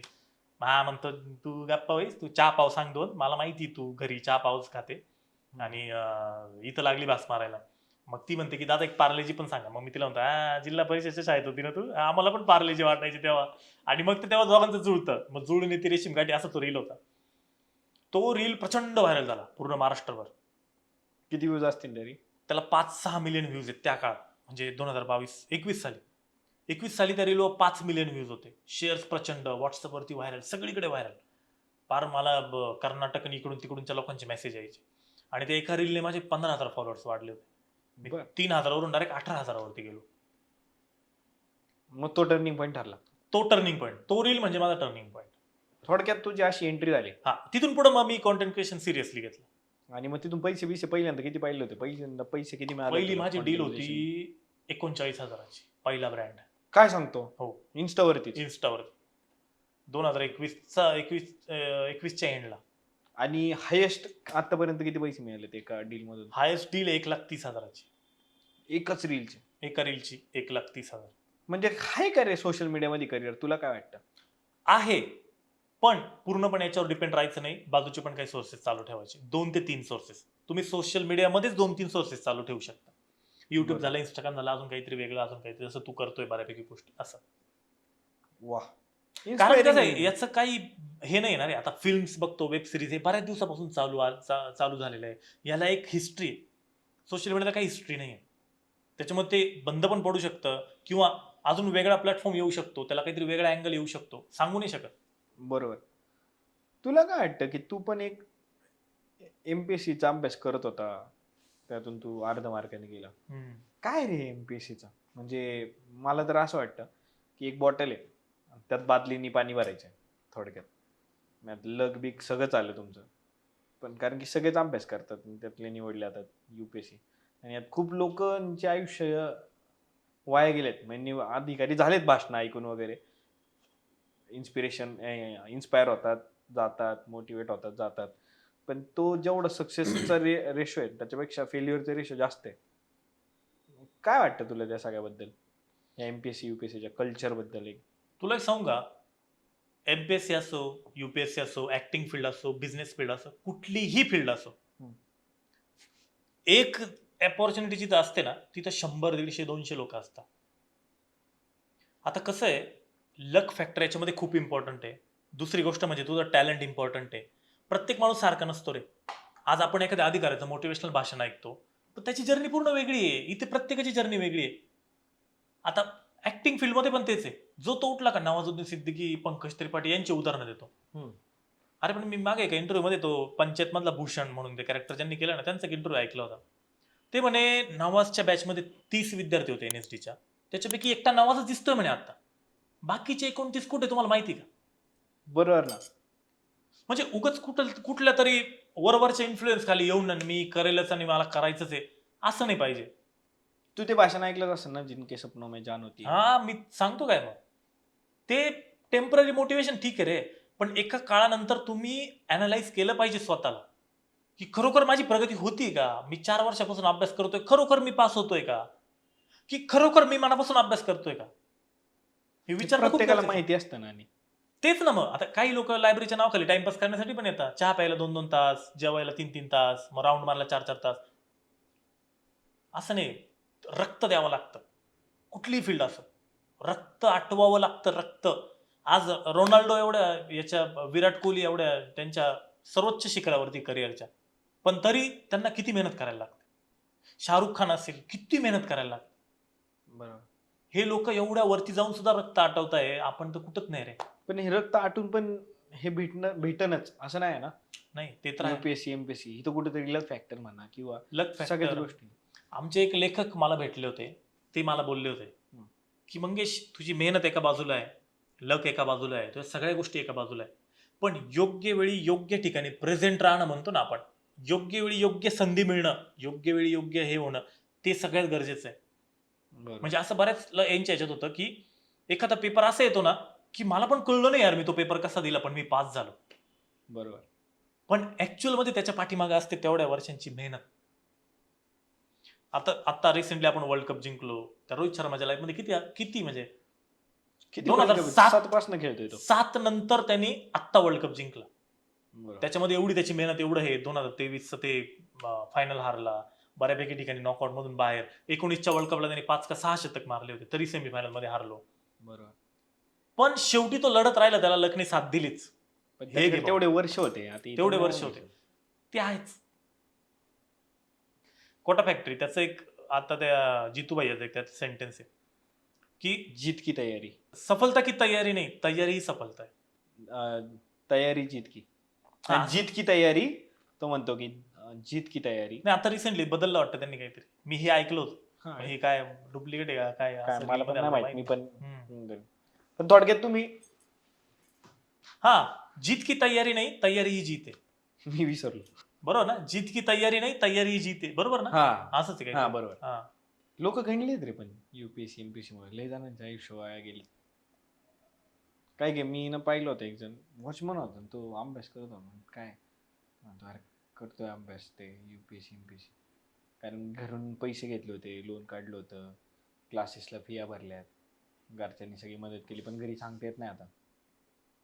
आता शेवटचे अटेम्प्ट म्हणून ते करतायत, पण ते होत नाही. आयुष्य आहे भाऊ. प्रत्येकाच्या गोष्टीमध्ये स्ट्रगल आहेच आहे. आता ते आपण नशीब म्हणू किंवा चुकीच्या पद्धतीने तयारी म्हणू किंवा आता ऍक्टिंग फील्डमध्ये असे काही लोक आहे, खूप कष्ट करतात, खूप मेहनत करतात, पण स्वतःला अपडेट केलं नाही. तीच तीच टिपिकल साच्यातले ऍक्टिंग करत गेले, त्याच त्याच गोष्टींवर फोकस करत गेले. ह्या पण खूप गोष्टी आहे. हे बघ, आपण म्हणतो फक्त की हा खूप सक्सेसफुल झाला किंवा हा डायरेक्ट याचा फेल्युअर आहे, पण त्याच्या पाठीमागे खूप गोष्टी असतात. आपण म्हणतो ना सक्सेसफुल लोक, ते खरोखर त्या दृष्टीने तसा विचार करता म्हणून ते सक्सेसफुल. म्हणजे कसं? एका गोष्टीला चारही अँगलनी बघणं, चारही अँगलनी बघणं एका गोष्टीला. कारण तुला सांगतो की मी जर समजा एखादा व्हिडिओ माझा चालला नाही किंवा मला असं वाटलं की यार हे व्हिडिओमध्ये दम नाहीये, तर मी नंतर दुसरी एखादी कॉन्सेप्ट येईल ना, त्याच्यावर मी चार अँगलनी बघतो की इकडून कसं वाटतंय, इकडून कसं वाटतंय, काय वाटतंय, मग काहीतरी बदललं पाहिजे. जर फॉलोअर्सची संख्या वाढत नाहीये किंवा ऑडियन्सला तेवढा आवडत नाही, तर काय बदललं पाहिजे, काय बदल केला पाहिजे. आता तुला सांगतो ऍक्टिंग फील्डमध्ये मी सुरुवातीच्या 4-5 वर्षानंतर मी बसलो निवांत आणि मी विचारलं स्वतःला, खरोखर तुला जमतंय का? खरोखर तू करू शकतो का ऍक्टिंग? मग याचे मी अंदाज कुठून बांधले की अनोळखी लोक येऊन मला सांगताय का नाटक झाल्यावर की तुम्ही ऍक्टिंग मस्त केली, ओळखीतले तर चांगलेच म्हणतात, अनोळखी लोक सांगताय का, आपलं काम लोकांना आवडतंय का, आपल्याला कळतं ना लगेच. आणि हे म्हणजे समजून घेता आलं पाहिजे की खरोखर मी या गोष्टीसाठी बनलोय का, की फक्त मला एक ह्या ग्लॅमरची आवड आहे म्हणून मी याच्यात आहे. बरोबर. खरोखर मी चांगला अभ्यास करतोय का, खरोखर माझ्यामध्ये तेवढं नॉलेज हे करायची क्षमता आहे का, खरोखर मी तेवढा हजरजबाबी आहे का. पण थोडक्यात सगळी उत्तर आपल्या स्वतःकडेच आहे. स्वतःकडे सेल्फ अनालिसिस मी म्हणतो ना नेहमी, की एक Introspect. दोन परीक्षा दिल्या ना की बस, कुठं कमी पडतोय, काय होतंय. नुसती गाढव मेहनत करून उपयोग नाही, आणि आजकालच्या काळात तर बिलकुल नाही. बरोबर. नुसतं मी 12 तास अभ्यास करलं, असे काही लोक 4-4 तास अभ्यास करून पास झालेले, कारण त्यांनी जो पाहिजे तेवढाच अभ्यास केला फक्त. बरोबर. गाढव मेहनत करून उपयोग नाही, काहीच नाही. तुझं आहे पुढं प्लॅन परत द्यायचं काय? नाही नाही नाही, आता नाही. आता हेच आता हेच 2 पैसे कमी मिळाले तरी ठीक आहे, पण समाधानी.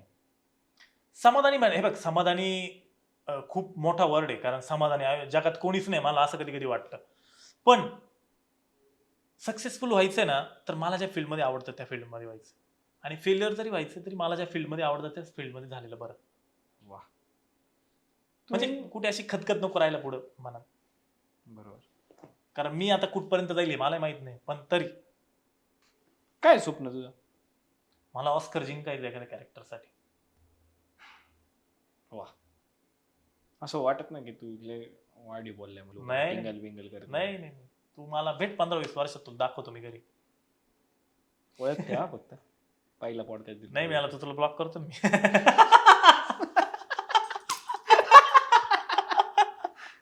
मी ठेवणार ना क्लिप, पण मी येणार. जिंकायचं कारण की आहे पण. स्वप्न मोठीच पाहिजे. मला एक वाटतं की तिकडं हो नाही तर म्हणायला काय ते नाही म्हणायचं कशाला, विश्वास ठेवायचा डायरेक्ट. तेच ना, विश्वासच नाही ठेवला हा. किंवा ते म्हणलंच नाही. आपण विश्वास असेल तरच ती गोष्ट म्हणतो ना. बळच हवेत नाही फेकत ना. बरोबर. मग तोच माइंडसेटचा फरक पडतो. की ठेवायची तर रोहित मोठी स्वप्न ठेवा. रोहित रोहित शर्मानेच सांगितलं होतं वर्ल्ड कप जिंकायचं. आता ते रील्स व्हायरल गेलं की मला उठता मस्त बघते वर्ल्ड कप वर्ल्ड दिसतो. कप दिसतो. मग त्याला भलेही त्याला हे लागले की तो म्हणतो की असं ते 3 हे तो हम्म. गोल ते काय पृथ्वी विथ्वी तेच दिसतं म्हणतो मला. पण तेव्हा जेव्हा म्हणलं होतं तेव्हा टिंगल झाले असं नाही काय हो. ना, तो पण रिटायर्ड होईना अजून काय ह्याच्याकडून काय होतंय का वगैरे. आता भेटलं सगळी खुश आहे. त्याच्यामुळे स्वप्न मोठी पाहायला पाहिजे. हाच माइंडसेटचा फरक पडतो ना लोकांना. काय लागतं मोठी स्वप्न बघायला, हा मग मला ते कळत आणि नाही. बघायची तर मोठीच बघा ना मग. हा मग काय तुम्ही प्रत्येक जण रॅट रेस मध्ये अडकलाय की कोणाच तरी भाषण ऐकून मग ते एमपीसी असू किंवा रॅट रेस मध्ये जाऊन नाही. मग इंजिनिअरिंगचा जॉब असू, जॉब करायचा आहे चांगली कंपनीत, पण ते खरंच तुला करायचंय का? आणि हेच स्वप्न होतं का म्हणजे आयुष्य तुला त्यात काढायचं आहे? नाही नाही, मी तर ते नेहमी सांगतो, मी कुठे जर बोलायला कुठं मला लावलं ना, मी तेच सांगतो भाई, मी काही मोटिवेशनल स्पीकर किंवा मी तुम्हाला हे आयुष्याचं ज्ञान नाही देणार. प्रत्येकाची लाईफ वेगळी, तुला सांगतो प्रत्येकाची लाईफ वेगळी. आज शाहरुखचं उदाहरण देतात सगळ्यांना, त्याची लाईफ पूर्ण वेगळी. भाऊ तुझी लाईफ पूर्ण वेगळी आहे, माझी लाईफ पूर्ण वेगळी आहे. माझं बॅकग्राऊंड वेगळं आहे, माझ्या आजूबाजूचे लोक वेगळे आहे, माझं शिक्षण वेगळं आहे, माझा कॉन्फिडन्स वेगळा आहे, माझं टॅलेंट वेगळं आहे, माझी पर्सनॅलिटी वेगळी आहे, मी दिसायला वेगळा आहे. मग मी का त्याला फॉलो करू? बरोबर. मी का दुसऱ्या एखाद्या व्यक्तीला फॉलो करू? हा, विचार घ्यायचे, त्याप्रमाणे वागायचं, पण त्या विचारांना फॉलो केलं म्हणजे त्याच्या आयुष्यात जे झालं ते माझ्या आयुष्यात होईल ही अपेक्षा ठेवायची नाही. बरोबर. एक करू शकतो आपण दुसऱ्या पर्सनॅलिटी फॉलो करायला. चांगले म्हणजे तुला मोठं व्हायचं ना आयुष्यात, मग मोठी स्वप्नच बघ ना, त्यांनी तेच केलं ना. हा, काय नसताना केलं तो झाला. आणि त्या दृष्टीने वाटचाल कर. हा, म्हणजे मला काय वाटतं माहिती का, मी एक सगळ्या सक्सेसफुल लोकांना जेवढ्यांना पाहिले किंवा आजूबाजूला पण जे आहेत ना, त्यांचे एक गुण मला तो म्हणजे सगळ्यांमध्ये तो भेटतो. म्हणजे ते लय वाचतात अरे, हो, भयानक वाचन करतात. म्हणजे शाहरुख असो किंवा कुणी, ते रिडिंग हॅबिट ना प्रत्येकामध्ये आहेच. तुला काय वाटतं? तू ऐकलास पाहिलं? हा, रिडिंगने काय होतं रे, म्हणजे आता मी खूप कमी वाचलंय, माझं एवढं वाचन नाही. माझं पण नाही एवढं, हा, पण करायचे मी ते थोडं थोडं हा. वाचतोय. रिडिंगने ना तुमची इमॅजिनेशन पॉवर खूप वाढते, कारण जे वाचतो आपण ते आपण इमॅजिन करत असतो आपल्या मनातले मनात. बरोबर. म्हणजे आता मी आता एखाद्या नवीन नाटकाची स्क्रिप्ट वाचतोय, तर मी ती पूर्ण मनातल्या मनात इमॅजिन करतो, हे असं होईल, ते तसं होईल, ते तसं होईल. बरोबर. तसं आपण आता गोष्टी बघताना इमॅजिन नाही होत, कारण ते ऑलरेडी इमॅजिन होऊन दाखवलेलं असतं आपल्याला. तिथं आपल्या मेंदूला एवढी चालना नाही मिळत, वाचनाने खूप चालना मिळते. खरंय. तू पहिला पिक्चर कुठला पाहिला होता थिएटरमध्ये? थिएटरमध्ये मी पिक्चर पाहिला होता पार्टनर, सलमान खान गोविंदाचा. इतनी खुशी. हा, 2008 साली पहिल्यांदा थिएटरमध्ये गेलो तो पिक्चर पाहिला. ब्लॉकबस्टर. तेव्हा मी 10वीला होतो. 10वीला तुमच्याकडे थिएटर? नाशिकला थिएटर? नाशिकला मग भरपूर थिएटर होतं, सिंगल स्क्रीन होतं तेव्हा, महालक्ष्मी नावाचं. तिथे आता बंद झालं ते फुल गुटख्या बिटक्याचा वास बीस ते नाही का फ्लेवर असतोय. Typical flavour. तळेगावचं सत्यम ते इंट्रो झालं की ट्रिंग ट्रिंग ट्रिंग ट्रिंग ते कोल्ड्रिंकच्या बाटल्या वाजवायचे. मला कधी कधी वाटतो मी लय जुना आहे.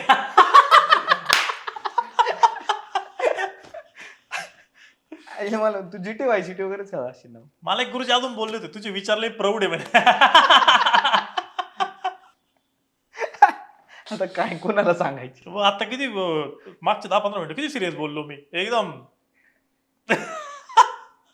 आपणच आपली तारीफ करून घ्यायची, काय विषय नाही. जीटी वायसीटी वगैरे खेळा हा, असेल? मला गाड्यात चालवायला मजा यायची. आता माझ्याकडे पीसी वगैरे नव्हता, मित्राच्या घरी गेलो ना कधी, मी पण हा, सायबर कॅफे 10-15 रुपये. फुल ते चीट वगैरे टाकून तो रणगाडा घेईन, हे घेईन, ते घे, बंदूक बिंदूक इकडे मार. केवढा जुना आहे. फुल यांनी सांगते चिडी बीट टाकून. भारी. शेवटची गेम कुठली काय? शेवटचा गेम आठवतंय असं? मोबाईल मध्ये तर माझ्या नाहीच, मी कधी मोबाईल मध्ये गेमच खेळलो नाही. बर. वेळच नव्हता मिळत तेवढा, आणि तसा गेमवाला मोबाईल बी नव्हता माझ्याकडे. पण तो एक डॉक्टर्स ड्राईव्ह म्हणून होता, एक हा. रेसिंगचा गेम आहे कारचा. रेसिंगचा नाही दादा, तो पार्किंगचा आहे.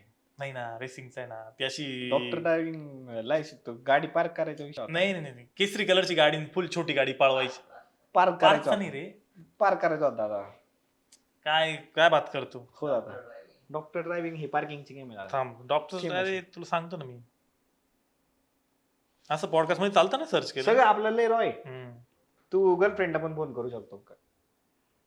आणि तिची पण मैत्रीण असं मलाही सजेस्ट करू शकतो. हे बघ, हा डॉक्टर्स ड्रायव्हिंग. दादा तू पार्किंगच मी गाड्या नाही, नाही, पळवायची. ते- नाही हा. ना बरोबर. भाई, गाड्या बी चेंज करू शकतो नाही, असं काय माझं करतो. चुकलं, माय बोर्ड, हा. माय बॅड. हा लास्ट खेळलेलो मी, म्हणजे 1-1.5 वर्षापूर्वी. त्याला तो व्ह्यू होता कारवीचा. 2-3 व्ह्यू होते त्याला. बरोबर. एक वरतून कार दिसायची, एक कार मध्ये एक कारमध्ये बसल्यानंतर, बसल्या. आणि एक फक्त काच. वा, केवढा मास्टर होतो त्याच्यात मी. आपलं जे काम करायचं ते मनापासून. मग त्याच्यानंतर गर्लफ्रेंड कधी आली आयुष्यात?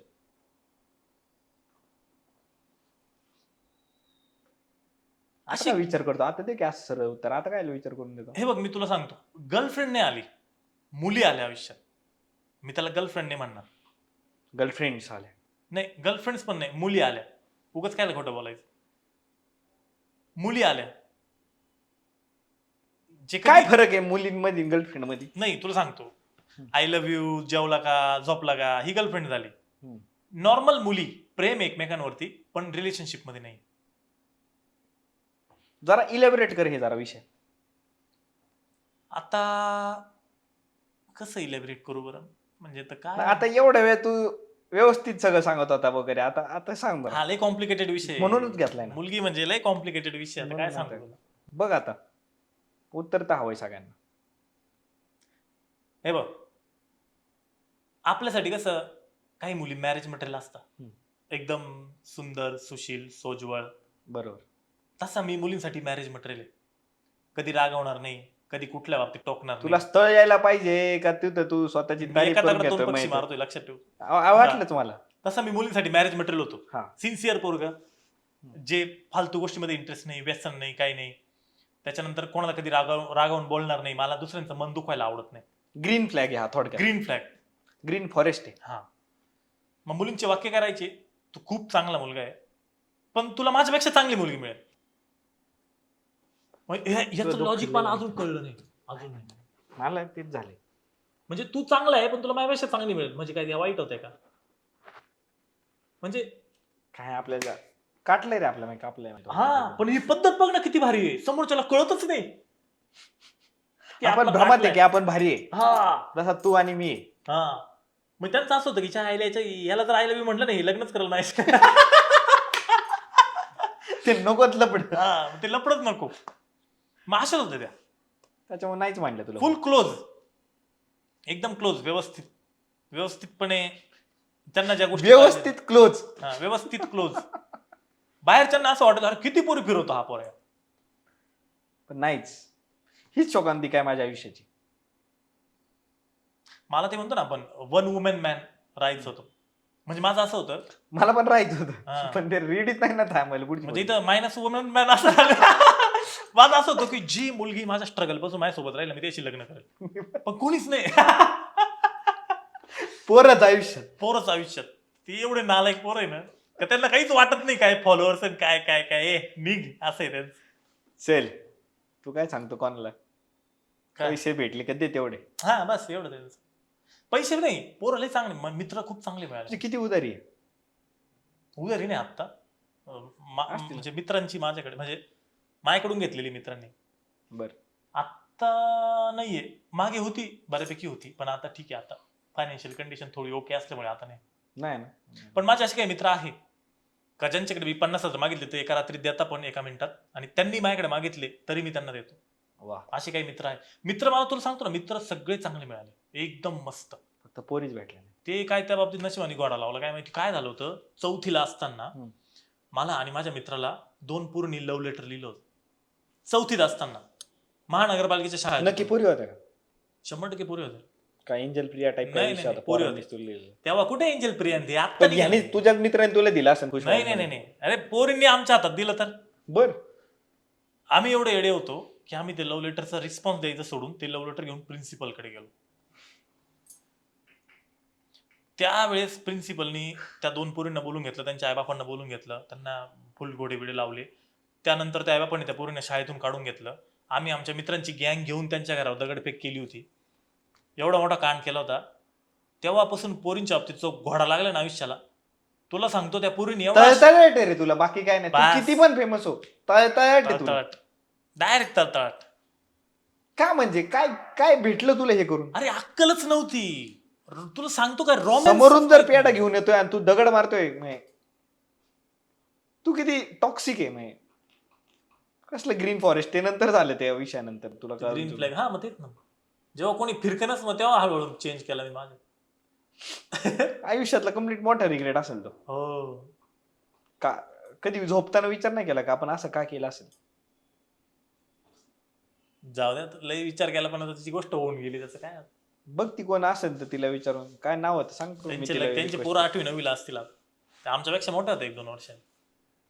मोठ्या मुलीने तुला प्रपोज केलं होतं, इथं गेली पोरं. हा, तेव्हा मॉनिटर होतो ना मी वर्गात, हुशार होतो चौथीला. काय हुशारचा उपयोग नसतो जर दुनियादारी कळली नाही. दुनियादारी. खरे अवघड झालं. खरे दादा खरे. कोण आहे कसा जी दोस्त म्हणजे गांड दोस्त कोण आहे प्रॉपर पहिल्यापासून? भूषण म्हणून माझा एक मित्र आहे, जो 4थी पासून माझा मित्र आहे. आम्ही दोघांनी तुझी सगळी लफडी माहिती आहेत हा, सगळी काम बिन सगळं. सगळं सगळं त्याचं सगळं मला माहिती, त्याच्या फॅमिलीचं सगळं मला माहिती, माझ्या फॅमिलीचं सगळं त्याला माहिती.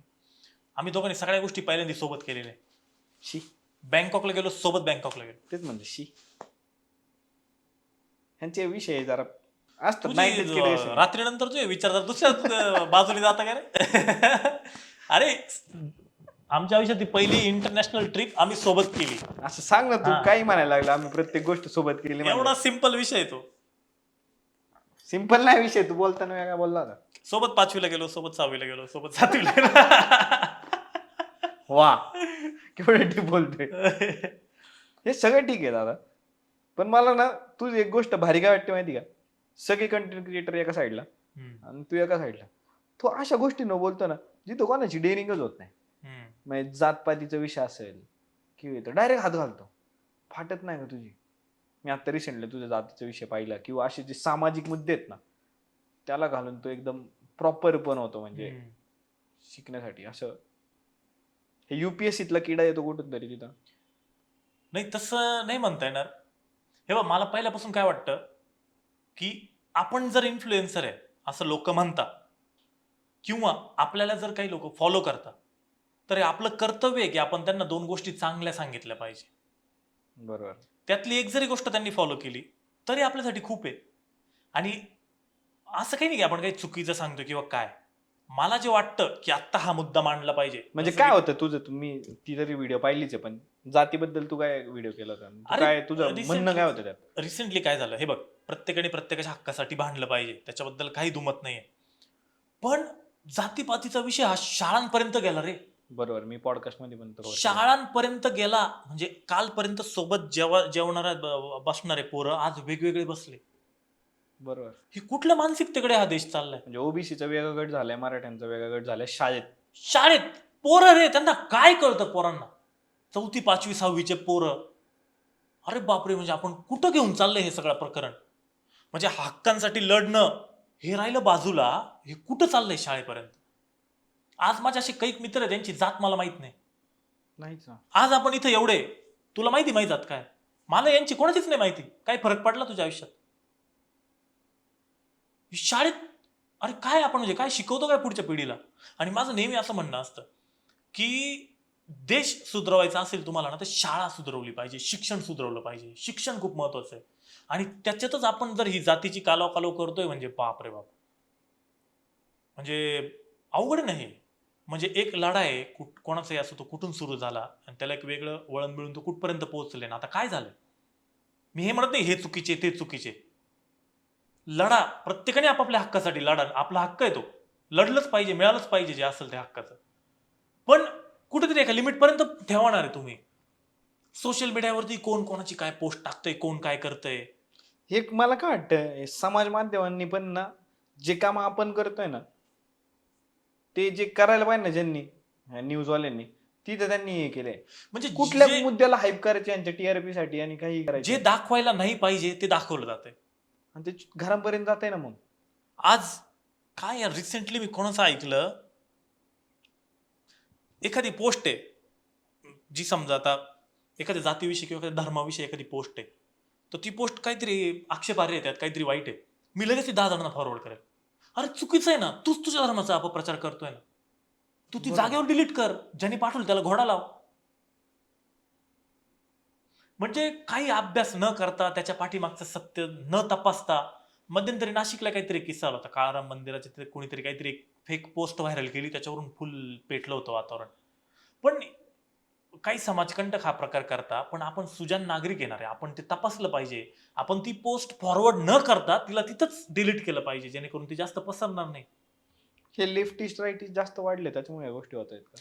नाही, मी तुला एक सांगतो, ऍक्च्युअली जे त्यांच्या हक्कासाठी लढताना त्यांचं हे म्हणणंच नसतं काही. जे अर्धवट लोक असताना, टेम्पररी इन्फ्लुएन्स वाले, टेम्पररी रायटिस्ट सोबत राहिला मग टेम्पररी रायटिस्ट झाला, लेफ्टिस्ट सोबत राहिला 8 दिवस, हे लेफ्टिस्ट नाही रे, असं. हे लोक घातक आहे. जे लोक खरंच लेफ्टिस्ट आहे, खरंच रायटिस्ट आहे, ज्यांचा त्या क्षेत्रामधला अभ्यास आहे, आणि जे अभ्यासावरून बोलताना ते लोक देशाला धोकादायक नाही. बरोबर तरी एका साईडचे जे, हा, त्यांचा अभ्यास आहे रे. तू एखाद्या लेफ्टिस्टला किंवा रायटिस्टला भेट, त्यांचा पूर्ण अभ्यास आहे की आम्ही का रायटिस्ट आहे.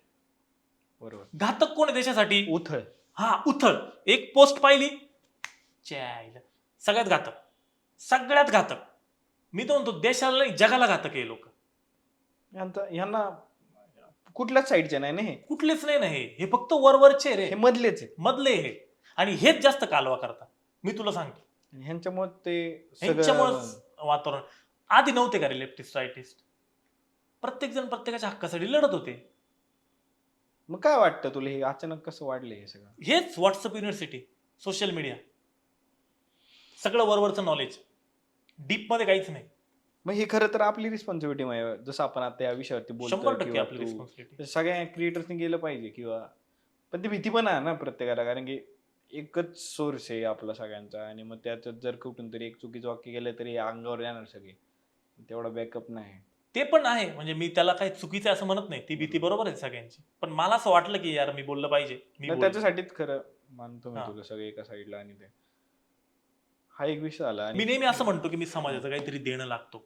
आज जर 10 लाख लोक मला फॉलो करताय, तर माझं असं कर्तव्य आहे की त्यांना एक कुठेतरी छोटीशी दिशा देणं किंवा एका दृष्टीने थोडं विचार करायला भाग पाडणं. बरोबर आहे, ते केलं पण पाहिजे, ते आपलं कर्तव्य पण आहे. कर्तव्य ज्याला पण आहे. जसं जमतो त्याच्या परीने करतोय. हम्म. तू तुझ्या परीने करतोय, मी माझ्या परीने करतोय. तुझ्या व्हिडिओज मध्ये ना मी एक पाहिलंय की तू ना वडिलांबद्दल, आजोबांबद्दल तुझा कॉन्टेंट सगळा पारिवारिक आहे, म्हणजे घरचे सगळे पाहू शकतात छोट्यांपासून मोठ्यांपर्यंत. हम्म. कसं आहे रिलेशन तुझं वडिलांसोबत, आजोबांसोबत? तुला एक सांगू का, मला जुने लोक खूप आवडतात, खूप आवडतात जुने लोक.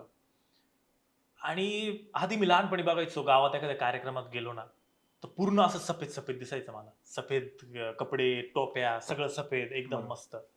आता ते लय कमी झालं, प्रचंड कमी झालं. आपल्या पिढीत तर मला नाही वाटत कोणी धोतर आणि टोपी घालेल इथून पुढे. तर मला ते जी आवड होती ना गावाकडचं, ते आकर्षण होतं ना, ते मला कुठेतरी ती मनात खतखत आहे माझ्या, की अजून 10 वर्षांनी ह्यातले 50% लोक कमी होतील. पण तुला ते घातल्यामुळे तू जो कंटेंट करतोय ते आजोबांचा, जो टोपी घालून वगैरे वडिलांचा, तुला गावठी म्हणतील लोक किंवा काय म्हणू दे ना, मला म्हणतो गावठी शब्द वाईट थोडी आहे. असं म्हणतात का? झालंय बॅकलेस?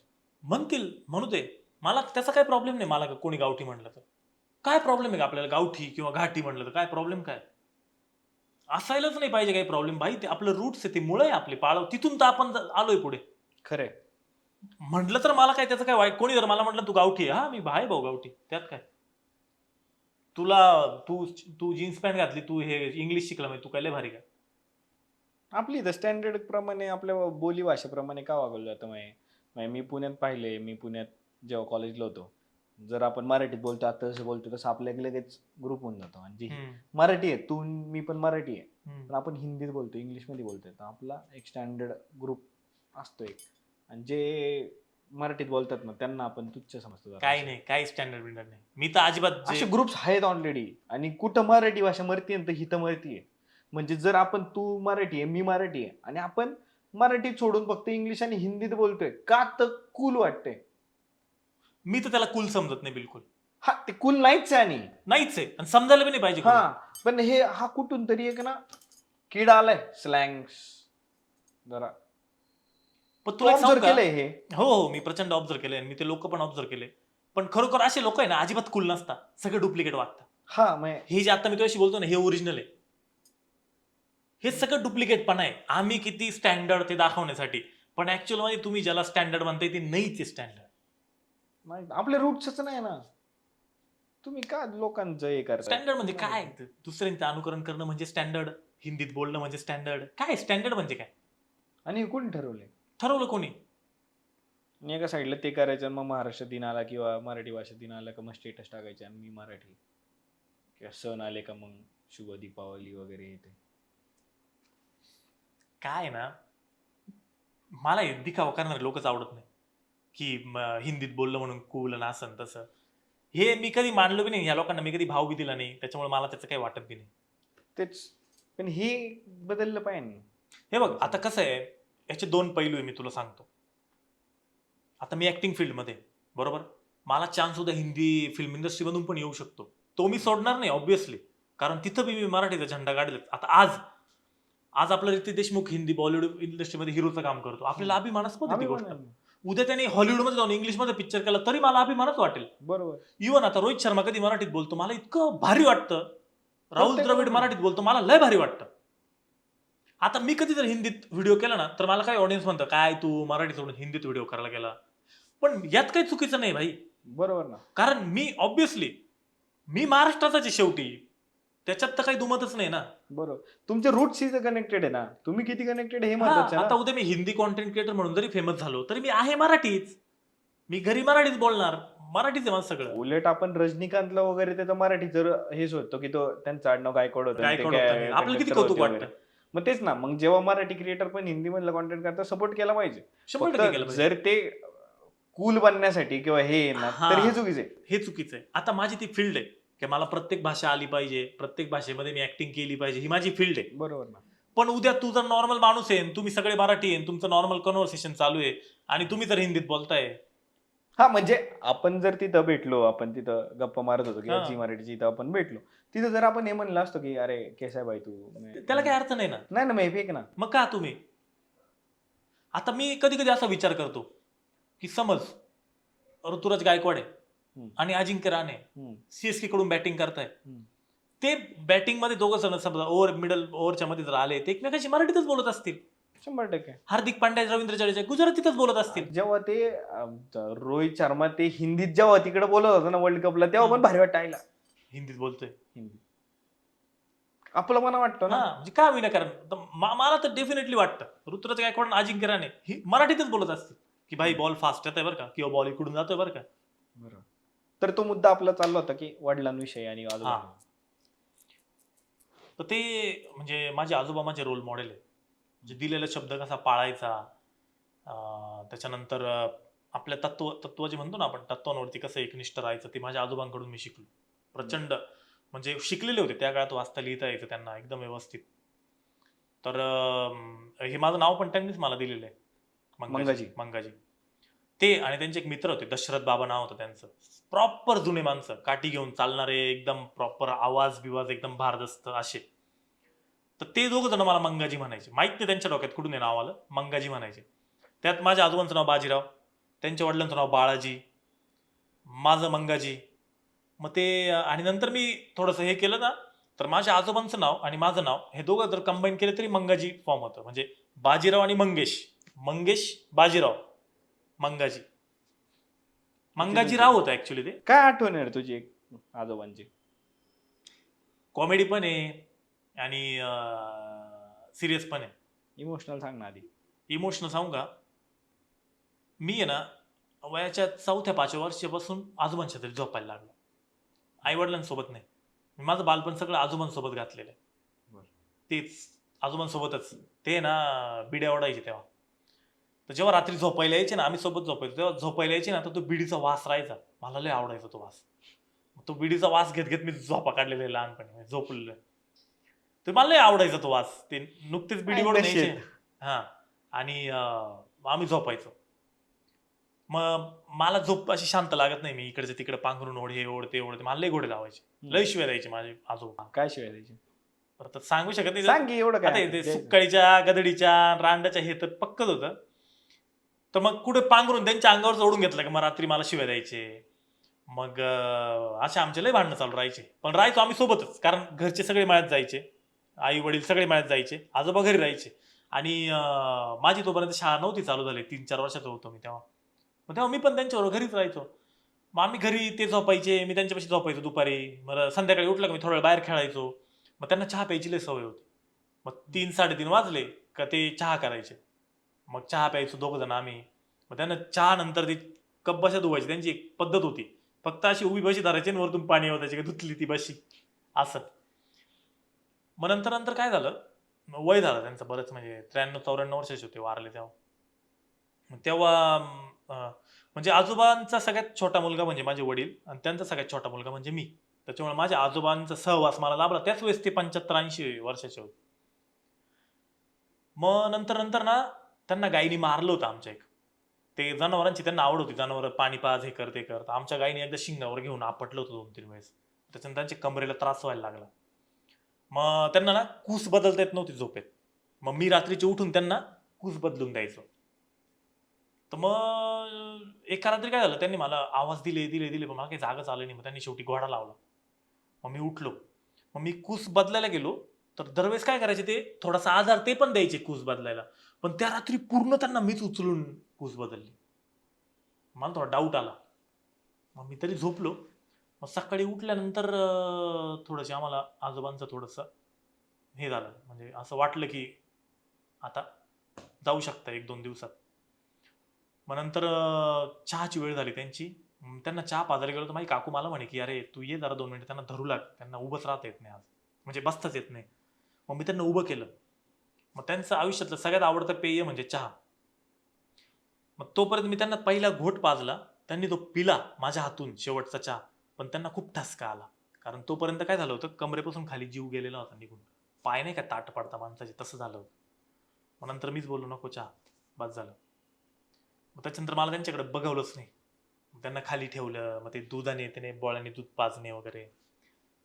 मग त्यांची ना एक डायरी होती, मफलर होती, शर्ट होता, जी मफलर मी लहानपणापासून 10-12 वर्ष त्यांनी मफलर, अशी पट्ट्याची मफलर होती. ते मी सगळं मग माझ्या आतल्या खोलीमध्ये गेलो, ते सगळं वाचन फुल रडलो होतो तेव्हा. शेवटचे काही हे उरलेत त्यांचे. त्यांची मला एक गोष्ट काय आवडती, एवढी चांगली त्यांची बिड्यांची सवय होती, एवढ्या बिड्या प्यायल्या त्यांनी आयुष्यभर. माझा आत्तेभाऊ डॉक्टर आहे, तो एकदा आला, यांना ना कफचा त्रास झाला. त्याने फक्त सांगितलं की बाबा तुम्ही, मी तुम्हाला सांगत नाही पण इथून पुढे जर तुम्ही बिड्या पेले ना तर तुमचं अवघड आहे म्हणे. म्हाताऱ्याने तेव्हा जी बिडी बंद केली ना, त्याच्यानंतर हात सुद्धा लावला नाही बिडीला. एवढ्या वर्षांचं व्यसन त्या माणसाने म्हातारपणात डायरेक्ट बंद केलं. तिथून मी शिकलो, म्हटलं याला म्हणतात कमिटमेंट. नंतर आयुष्यात बिडीला हात नाही लावला. तत्व, लय तत्व, खतरनाक तत्व. आमच्या भाऊबंधांना त्यांनी ना शब्द दिला होता असंच, म्हणजे आमच्या भाऊबंधांमध्ये सगळ्या भावांमध्ये आजोबा लहान. एक शब्द दिला होता की माझ्या पोरांना त्रास देऊ नका, तुम्हाला ते एक आमचं रान होतं, ते रान तुम्हाला मी देऊन टाकेल, असं त्यांची काहीतरी डील झाली होती तोंडी. त्या डील नंतर 20 वर्षानंतर ते वाहून मागायला आले. तुम्हाला आठवतं का तुम्ही असं बोलले होते, असं तसं. आणि तेव्हा त्या रानाची किंमत होती 20 का 25 लाख रुपये तेव्हाच्या काळात. म्हणजे मी गोष्ट करतोय 90sची. 90sच्या काळामध्ये 90sची 20-25 लाख म्हणजे लय किंमत झाली तेव्हा. करोडपतीच ना. तर तेव्हा माझे वडील आणि काका बोलले की अहो तेव्हा काय शब्द निघून गेलाय तुमचा, पण मग ते थोडी आता हे असं एवढ्या वर्षानंतर आल्यावर थोडी असं असतं. नाही म्हणे, मी शब्द दिलाय ना, दिला. बोलवलं त्यांना घरी, साईन वगैरे केली, जा. तत्व भयानक. वा. म्हणजे आजकालच्या पिढीमध्ये मी ते मिस करतो खूप. शब्द आपलं जे अपब्रिंगिंग झालं ना, त्यात सगळ्यांचा सहवास होता. मग सकाळी लावलेली रेडिओवरची गाणी असतील, कीर्तन असतील, आजी आजोबांचा सहवास, मग त्यांच्या छोट्या छोट्या गोष्टी असतील की बाळा असं नाही करायचं, हे चुकीचं ते चुकीचं. तसं कुठेतरी ते मिस झाल्यामुळे मग आता ते जरा हरवल्यासारखं वाटतं खूप. मग ते सगळ्यात छोट्या छोट्या गोष्टी जे पाहत आलो आपण, मग ते वासुदेव असेल किंवा सगळंच खूपच गोष्टी. कॉमेडी किस्सा काय होता? कॉमेडी किस्सा असा होता, उन्हाळ्यात आम्हाला घरात गरम व्हायचं, आम्ही बाहेर झोपायचो. तर आमची ट्रॅक्टरची ट्रॉली ना, तर तिथं मी त्यांचं अंथरूण टाकून दिलं आणि बाहेर मच्छर जावायचे म्हणून मच्छरदाणी. आणि मध्ये ना काहीतरी पिक्चर चालू होता चांगला टीव्हीवर, तर मला तिला घाई झाली होती पिक्चर पाहिजे. मग ते मला म्हणजे मग माझं अंथरूण टाकून दे. मग मी अंथरूण टाकून आलो. मग सुकाळीच्या मच्छरदाणी कोण बांधेल, मच्छरदाणी. मग मच्छरदाणी बांधून दिली. झालं काय, मच्छरदाणी अशी बाजूनी खोचली नाही मी, अशी अंथरुणाच्या खाली. हा, प्रचंड वारं चालू होतं. मग रागले यायचा, ऐकलं नाही का, रागले यायचा. मग असे बसले होते, असे अंथरुणामध्ये असे बसे. मी गेलो आणि मला माझ्या आईने सांगितलं की जेवण तयार झाले, बाबांना सांग जेवायला बोलवले. मी असं गेलो, पाहिलं फुल वारं सुटलेलं, मच्छरदाणी अशी हवेत उडती कुठंतरी आणि बाबा असे बसले एकदम रागात. मी गेलो, म्हटलं जेवायला ताट केलं तुम्हाला, इकडे आणू का, काय करू? घालतोय त्या कांडीत म्हणे.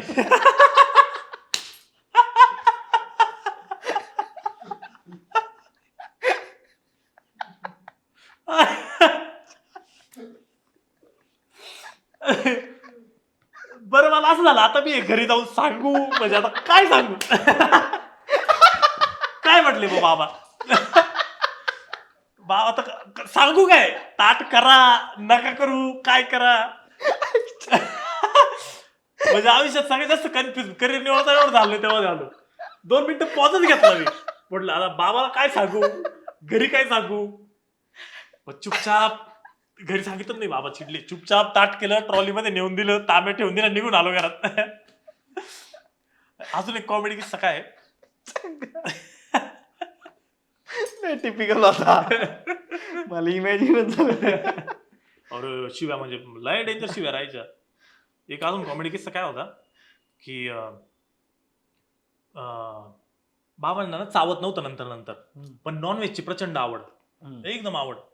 आणि बाबा बसायचे तिथंच मी जेवायला बसायचो. कारण काय व्हायचं, बाबांना पीस गेले नाही का चिकनचे, माझ्या ताटात टाकून द्यायचे, माझा फायदा व्हायचा. आणि माझ्यावर लय जीव होता बाबांचा. म्हणजे घरी कोणी पाहुणा आलं, त्यांनी पेड्यांचा बॉक्स आणला ना, 2 पेढे लगेच माझ्यासाठी बाजूला काढून ठेवणार. लहान नातू सगळ्यात. बाबांच्या घरी जेवायला बसलो आणि बाबा काय करायचे, पीस त्यांना जास्त वाटले की माझ्या ताटामध्ये टाकून द्यायचे, मग ते मी मस्त खायचो. आणि एक दिवस काय झालं, 2-3 पीस माझ्या ताटात त्यांनी टाकले. मी ते खायला गेलो, म्हटले चायले पीस जरा वेगळेच दिसतं काहीतरी. मग नंतर मी ऑब्झर्व केलं त्यांना जेवताना. ते काय करायचे, एखादा पीस आहे ना, चावून चावून चावून चावून थकले का तो काढून ताटात ठेवायचे.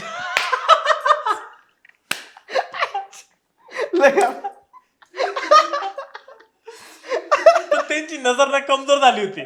त्यांनी 2 पीस चांगले घेतले आणि बाकी चावलेले ना ताटात दिले टाकून. तिथून उडून जेवायला बसायची जागा चेंज केली. म्हटलं आता फायदा झाला नाही तरी चालत, पण चावलेले पीस खाण्यापेक्षा स्वतः नको, 2 पीस कमी खाल्लेले परवडतील. अशी मोडतात सवय. हा. खतरनाक शिवी कुठली काढली होती? दुसरी एखादा प्रसंग मला आठवू देत, लय शिवाय होत्या त्यांच्या. व्हायरल. आमचं काय होतं, दूरदर्शन डीडी नॅशनल वरती ना शुक्रवारी मला वाटतं रात्री 9:30ला पिक्चर लागायचा हिंदी. हा बरोबर. शुक्रवारी रात्री पिक्चर लागायचा आणि तो पिक्चर आम्ही कंटिन्यू बघायचोच. म्हणजे तेवढाच एक सोर्स होता आम्हाला पिक्चर बघायचा. आम्ही सगळे 5 भावंड मिळून बघायचो. आणि हॉलमध्ये टीव्ही होता आणि बाकी सगळे दुसरीकडे झोपायचे, पण हॉलमध्ये बाबांनी मी झोपायचो. आणि बाबांचं असं होतं की 10 पर्यंत तुम्ही झोपाच, काही करा तुम्ही, तुमच्याही घाला तिकडे, पण 10 पर्यंत झोपा. आम्ही काय करायचो, लाईटी बंद करायचो आणि एकदम हळू आवाजात टीव्ही भोवती असे सगळे गोळा होऊन पिक्चर पाहत बसायचो. आणि त्या दिवशी काय झालं, बाबांना काही झोप लागत नव्हती.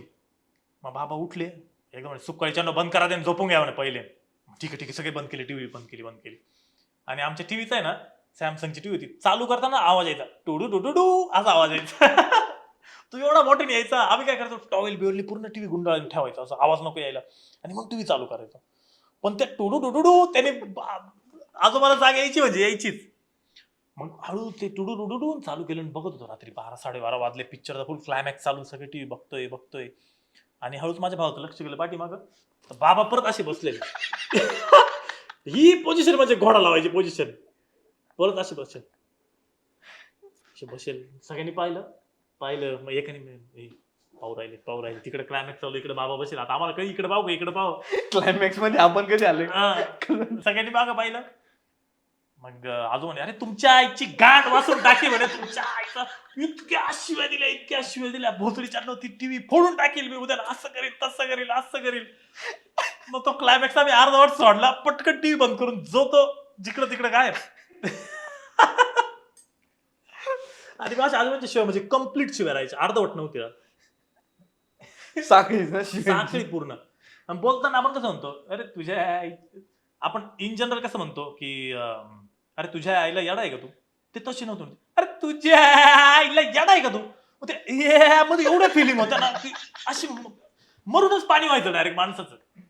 तू बघ ना, आता आपण म्हणतो की एखाद्याला शिवींमध्ये जीव होता, म्हणजे असं इमोशन होतं एकदम. त्या माणसाचा वैताग दिसायचा त्या शिव्यांमध्ये.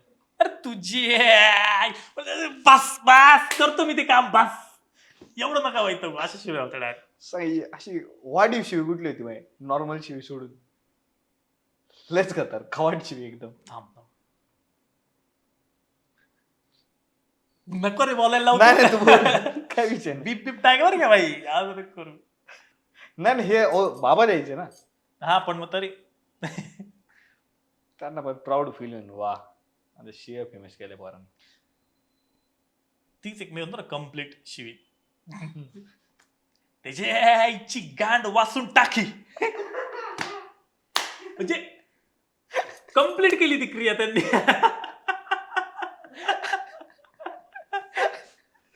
म्हणजे एक गोष्ट सुरू केली ती कम्प्लीट केली. हा आता कुठेतरी एंड दिला. एकदम प्रॉपर एंड. सुरुवात पण होती yes. सुरुवात पण एंड एकदम प्रॉपर. म्हणजे मनापासून शिवाय द्यायचे. तर फायदा आहे ना ते. हा मग वरच्यावर शिवाय देऊन काय फायदा आहे? हा आजकालच्या शिवाय त्यांच्या समोर काहीच नाही. अशा शिवाय हा म्हणजे बेंचर तर कधी म्हणलेच नाही. काहीच नाही. ती काय शिवी का? सुरुवातच तुझ्या तुझ्या आईला नाही तुझी आईला. बास त्याच्यात बेंचत सगळं येऊन जात. हे आपल्या इकडे माहिती गावाकडच्या पोरांना नाही हे सगळं ऐकलेलं आहे की शिव्या खाल्लेल्या आहेत, भाऊबंधांना दिलेल्या शिव्या असतील किंवा हे कचकटून. तुमच्यात झालेत का बांधवून वादभेद काय? हा मग लई प्रचंड. तुला येतं का रे शेतीमधलं सगळं? आता थोडं थोडं कमी करायला लागलो मी. व्याप तेवढा वाढला म्हणून. पण बऱ्यापैकी गोष्टी येतात मला. म्हणजे काय काय मला येतं तुला? वखरता येतं, नांगरता येतं, त्याच्यानंतर बैलगाडी चालवता येते प्रॉपर. वा. ट्रॅक्टर वगैरे येतो चालवता. ट्रॅक्टरने फनता येतं, नांगरता येतं. त्याच्यानंतर फवारणी ते तर मी करतोच नेहमी. अजूनही करतो. कधी पाठीचा पंप लावला की मस्त कांद्याला हे वा. स्टोऱ्या पण टाकत असतो मी बऱ्यापैकी. सगळेच काम येतात. बारे देता येतात.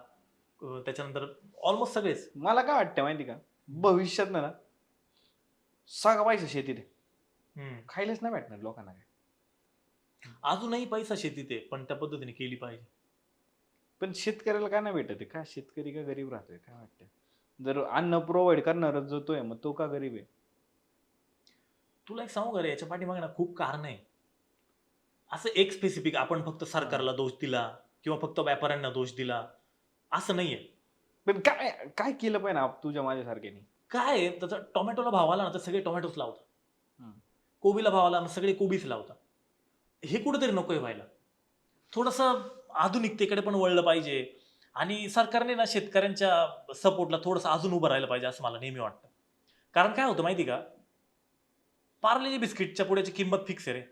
पण आज मी माझ्याकडे जर कांदा आहे त्याची किंमत फिक्स नाही येणार आहे. म्हणजे काय आहे याच्यातलं एक हे सांगतो मी तुला. शेतीवर अवलंबून जगणारे सगळे खुश आहे हम्म. पण शेतकरी खुश नाही. हम्म. का? याचं मोठं कारण मी तुला सांगतो. आज जर कांदा 10 रुपये किलो आहे बरोबर, तर शेतकऱ्यांकडून तो घेतला जातो 10 रुपये किलो प्रमाणे आणि नॉर्मल शहरातल्या लोकांकडे तो पोहोचतो 20 रुपये किलोने बरोबर. का? मधले 2 रुपये व्यापाऱ्यांचे फिक्स, त्याच्यामध्ये 2 रुपये डिस्ट्रीब्युटरचे फिक्स, त्याच्यामधले 2 रुपये जो गाड्यावरती घेऊन विकतो त्याचे फिक्स. किलो मागं सगळ्यांचा पैसा फिक्स. पण शेतकऱ्याला किलो मागं आज 10 आहे तर उद्या 5च मिळतो, परवा 3च मिळतो, तेरवा 50 मिळतो. बरोबर. म्हणजे तो 50 रुपये किलो कांदा झाला तरी यांचं कमिशन फिक्स. तो 2 रुपये 1 रुपये जरी झाला तरी यांचं कमिशन फिक्स. यांना धोका आहे का कुठं? नाही. धोका कोणाला आहे? शेतकऱ्याला. स्वस्त कोण आहे? शेतकरी. आज तुला सांगतो माझ्या घरची परिस्थिती सांगतो. महिन्याभरापूर्वी मी कांदा विकला 15 रुपये किलोने बरोबर. 15 रुपये किलोने 201 क्विंटल कांदा विकला मी. 3 लाख रुपये झाले मला. आणि तोच कांदा आज किती आहे? 30-32 रुपये किलो. महिन्याभराचा. पुण्यात 50-60 रुपये किलो आहे. हा ते राहू दे, सामान्य माणसांकडे तो जास्तीनेच पोहोचतो. मी शेतकऱ्यांचीच गोष्ट करतोय. म्हणजे सोरट नाही तर काय मला सांग. सोरटच आहे ना एक प्रकारची. खरंय, धंदाच आहे ना माहिती आहे. याला कुठेतरी स्टेबल करणं गरजेचं आहे. म्हणजे कुठेतरी एक उत्पन्नाला समजा तुला 3 रुपये खर्च आहे ना तर ऍटलिस्ट तू मिनिमम 5 रुपये तरी भाव ठेवला पाहिजे. बरं त्यात पाऊस बिऊस हे सगळं वेगळं. हे तर वेगळंच आहे रे बाबा. हे तर खूप वेगळं आहे. म्हणजे मी माझे कांदे काढून वावरात ठेवले होते. मी कंटिन्यू 10 दिवस कंटिन्यू त्या विजांमध्ये पळून ते झाकायचो. हा. जीव धोक्यात घाललाय ना भाई. समोर विजा पडताय, वारं सुटलंय, तू कांदे झाकतोय. शेतकऱ्याचं जीवन लय अवघड आहे. ते म्हणता ना मेलेला माणूस झाकून ठेवून काम करायला लागतं. लय अवघड परिस्थिती आहे. तुझ्या काय पाठीत कळा येऊ दे, तुला काही होऊ दे, कसंही होऊ दे, तुला काम करणं म्हणजे करणंच आहे. तुझ्या घरी कार्यक्रम असू दे नाही तर काही असू दे. कारण आज तुझ्या वावरातला भोपळा जर एवढा आहे ना, तो जर आज तोडला नाही तर उद्या एवढा होतो. त्याला कोणी विचारत नाही. टायमिंगच आहे. तुला करावंच लागतं. तिकडं तुझ्या आयुष्यात काही असू दे. तू पण गेलाय रात्री मोटर बिटर चालू करायला? ते पाणी कित्येक वेळेस अजूनही करतो. आमच्याकडे तरी ठीक आहे रे, महानगरपालिकेत आमची शेती त्याच्यामुळे आमच्याकडे लाईट वगैरे काही ठिकाणी लोड शेडिंगचा अवघड प्रकार आहे. रात्रीच आमच्या इकडे पण, तुमच्याकडे पण लोड शेडिंग आहे ना? हा जातो बटाटे बिटाटे काढायला. हा तिकडं पण पाऊस नाही, हे नाही, ते नाही. अरे आमच्या इकडं पाऊस आहे, काही ठिकाणी पावसाच्या पाण्यावरच अवलंबून राहावं लागतं. काहीतरी तर म्हणजे थोडंफार पोशिंदा आहे ना रे जगाचा, तुम्ही थोडंफार लक्ष दिलंच पाहिजे त्याच्याकडे.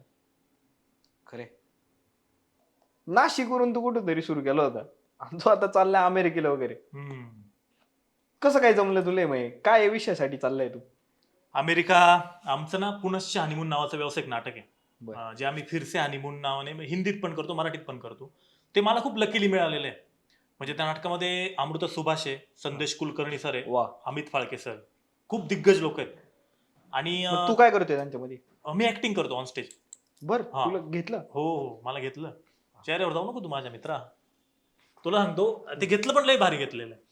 माझा मित्र त्याच्यामध्ये लाईट्स करायचा, अनुप माने. तर तो माझा चांगला मित्र होता. तर नाशिकचा प्रयोग होता आणि अनुपने खूप मेहनत करून नाशिकमध्ये प्रयोग लावला होता नाटकाचा पहिल्यांदा. मग अनुप मला बोलला, मंगेश आपण या नाटकाची ना ऍड करू. मग मी व्हिडिओ कॉलवाल्या कॉन्सेप्टवरती अमृता सुभाष मॅमला स्क्रिप्ट पाठवली आणि ते आमचं झालं. मग ते रील आम्ही पोस्ट केली, त्याचा चांगला व्हायरल गेला, त्याचा नाटकाला चांगला प्रतिसाद मिळाला, भरपूर बुकिंग झालं. मग तेव्हा अमृता सुभाष मॅम, संदेश कुलकर्णी सरांसोबत माझी ओळख झाली. आणि नंतर त्यांनी एवढा चांगला रिस्पॉन्स मिळाला, त्यांनी पुढच्या लगेच 8 दिवसात दुसरा प्रयोगाची अनाउन्समेंट केली. आणि नेमकं झालं असं, त्या प्रयोगाला अमित फाळके सरांना जमणार नव्हतं, कारण अमित फाळके सरांना ते मोठं काम आहे त्यांचं, त्यांना वेळेचं खूप हे असतं. मग अमृता सुभाष मॅमचा मला फोन आला. मला म्हणे, मंगा कुठे? मंगा म्हणता मला, मंगा कुठे? म्हटलं मॅडम घरी आहे.